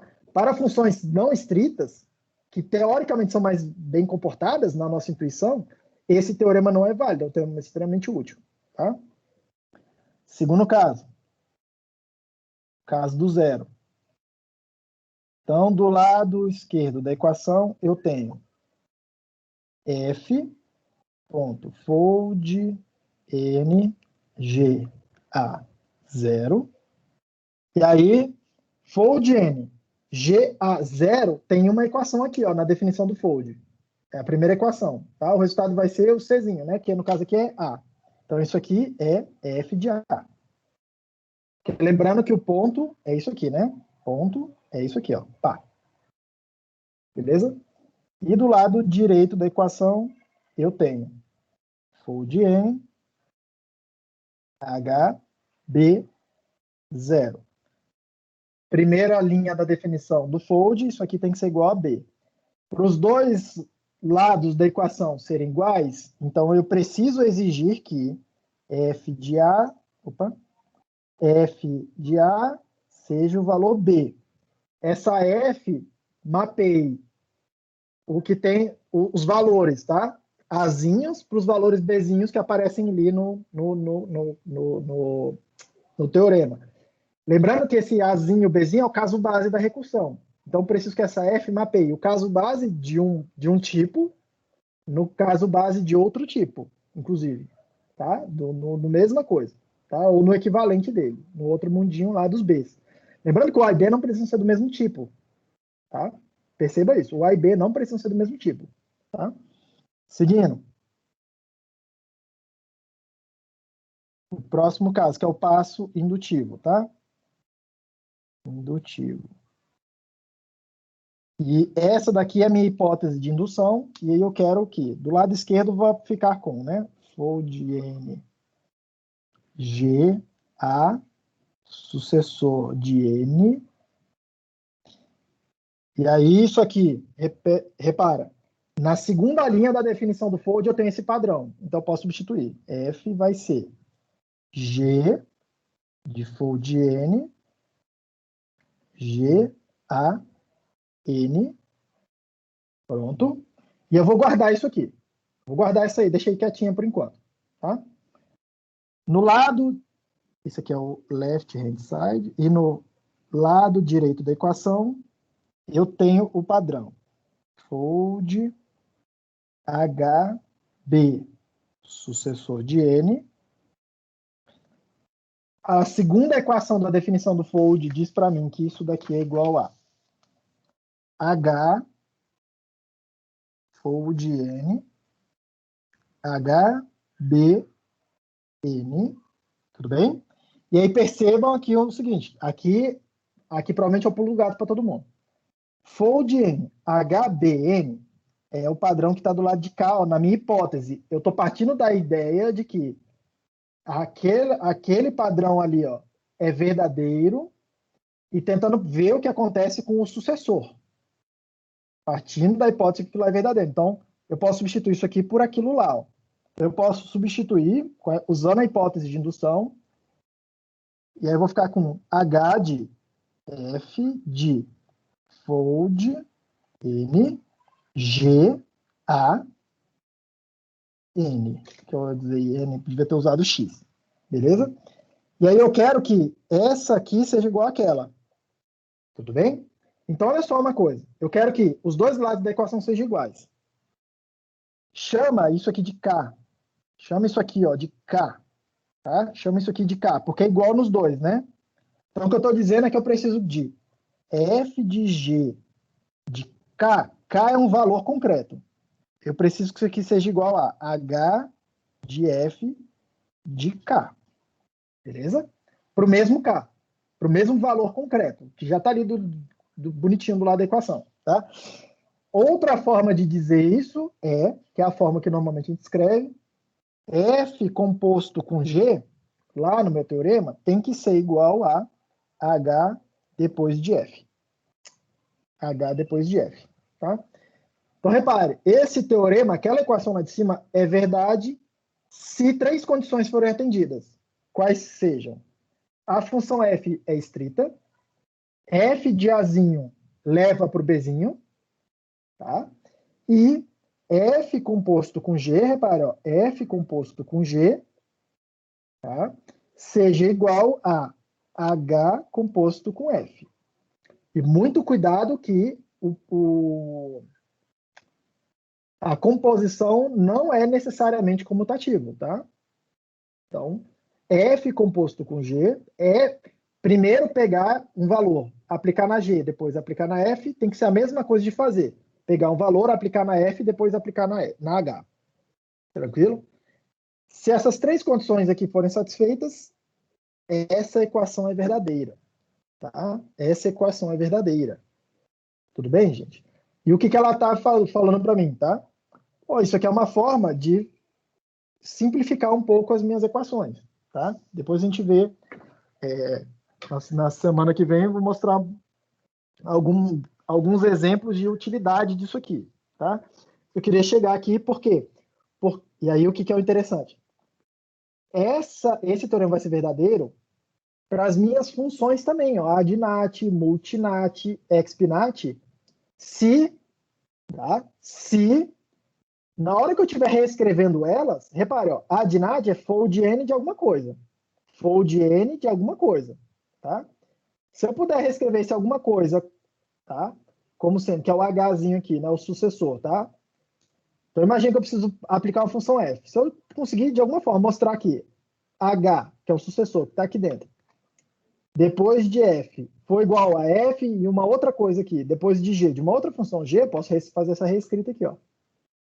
Beleza? Depois A minha ideia é que na aula que vem eu mostre alguns casos particulares para vocês, tá? Alguns exemplos disso aqui operando, tá? Mas, por exemplo, esse aqui é o que a gente chama de teorema da fusão. Teorema da fusão. Vocês vão ver que em listas em árvores esse teorema aqui é bem útil, tá? Aqui em números naturais ele é um pouco artificial. Tudo bem, gente? Alguma dúvida? Esse aqui é razoavelmente, agora que vocês já sacaram como é que faz as provas, é razoavelmente fácil de entender o que está acontecendo aqui, né? Alguma dúvida, Eduardo? Não. Nenhuma. Obrigado. É razoavelmente fácil. É mais difícil fazer a reescrita do que, de fato, provar esse teorema aqui, né? Eu concordo. Pois é. O que a gente vai fazer na aula que vem, tá? Lembrando que a lista tá lá no GitHub para vocês, a lista é para sexta-feira, hein? Então, o que a gente vai fazer na aula que vem, tá? Eu vou introduzir para vocês um outro tipo recursivo, talvez seja o mais usado em Haskell, que é a lista, tá? O tipo que modela a lista, né? Eu vou construir meio que do zero, tá? Igualzinho eu fiz aqui agora, mas depois eu vou mostrar para vocês o açúcar sintático que tem na linguagem para fazer, na aula que vem também, tá? Vou mostrar várias operações comuns que tem em listas. Vamos fazer um fold para listas também, tá? É bem útil. E nós vamos fazer outras funções abstratas desse tipo igual ao fold, tá? Que capturam outros tipos de recursividade. O fold é e por isso que ele tem esse nome, tá? É um que pega uma estrutura e ele vai tentando dobrar essa estrutura até chegar num valor só, tá? Ele vai tentando fundir dados, assim, ele vai pegando uma estrutura grandona lá, pode ser uma árvore, pode ser, sei lá, uma cadeia, uma lista, um monte de coisa, tá? E ele tenta juntar tudo isso aqui, pum, e colapsar num número, tá? Então, por exemplo, esse fold aí, eu quero somar todos os elementos de uma árvore. Você pode escrever usando esse fold. Eu quero multiplicar todos os elementos de uma árvore. Quero concatenar todos os elementos de uma árvore, se forem strings, os nós. Pô, então é isso que você vai fazer, tá? Por exemplo, o Otto, na hora que a gente tiver a partir de imagens, tá? O Otto quer fazer um projeto lá fazendo processamento de point cloud. Na hora que a gente tiver várias imagens, cada imagem é um plano numa point cloud, eu posso entender que a point cloud é concatenação de vários caras desses. É como se eu estivesse fazendo um fold e a operação que eu estou passando para o fold é concatenar esses caras, botar uma do lado da outra, assim, uma imagem do lado da outra, para formar como se fosse para formar o cubo, tá? É isso que o fold faz. Ele pega um monte de elementos do mesmo tipo e colapsa todos eles numa coisa, tá? Que coisa é essa? Depende da função que você passa para ela, tá? Então, tu já vai adiantando, porque isso aí é o tipo de coisa que eu vou querer botar, por exemplo, lá no paper que a gente vai querer fazer, que eu vou querer que você faça comigo depois, tá? Descrever algumas das operações em termos dessa álgebra aí, tá? Fold é uma operação que vai ter lá, na biblioteca que você vai fazer, tá? E vários outros exemplos, tá, gente? Se ninguém tem mais nenhuma dúvida, não tem nada no chat aqui, eu vou desejar, então, um bom final de semana para vocês. Não deixem de fazer a lista. Lembrando que as presenças eu estou olhando pela entrega das listas, tá? E daqui a pouco eu já solto outra lista para vocês. Já vai ter, e já adianta, tá? Nessa lista aí vai ter alguma coisa de provas para fazer, umas 3, 4 provas lá, não muito complicadas para vocês fazerem. E vai ter um monte de operações em listas, tá? Quando eu começo a introduzir listas, a coisa começa a ficar mais interessante, porque vocês começam a ver a aplicação mais prática disso aqui, tá? Mas, basicamente, tá, gente? Basicamente, tudo o que vocês precisam saber de Haskell, vocês já sabem. Basicamente, o que a gente vai começar agora a ver são vários casos particulares do que eu falei aqui agora, do que eu falei até hoje, tá? Mas tudo, o que eu queria passar de mais geral e mais abstrato, eu terminei agora, tá? Que é essa história de tipos recursivos, tipo soma, tipo produto e a semântica. Agora a gente vai ver um monte de casos particulares e vai ver algumas bibliotecas mais específicas e tem uma discussão um pouco mais para frente lá de eficiência, beleza? Bom final de semana para todos e a gente se vê na segunda-feira, gente. Bom fim de semana, professor. Abraço para você.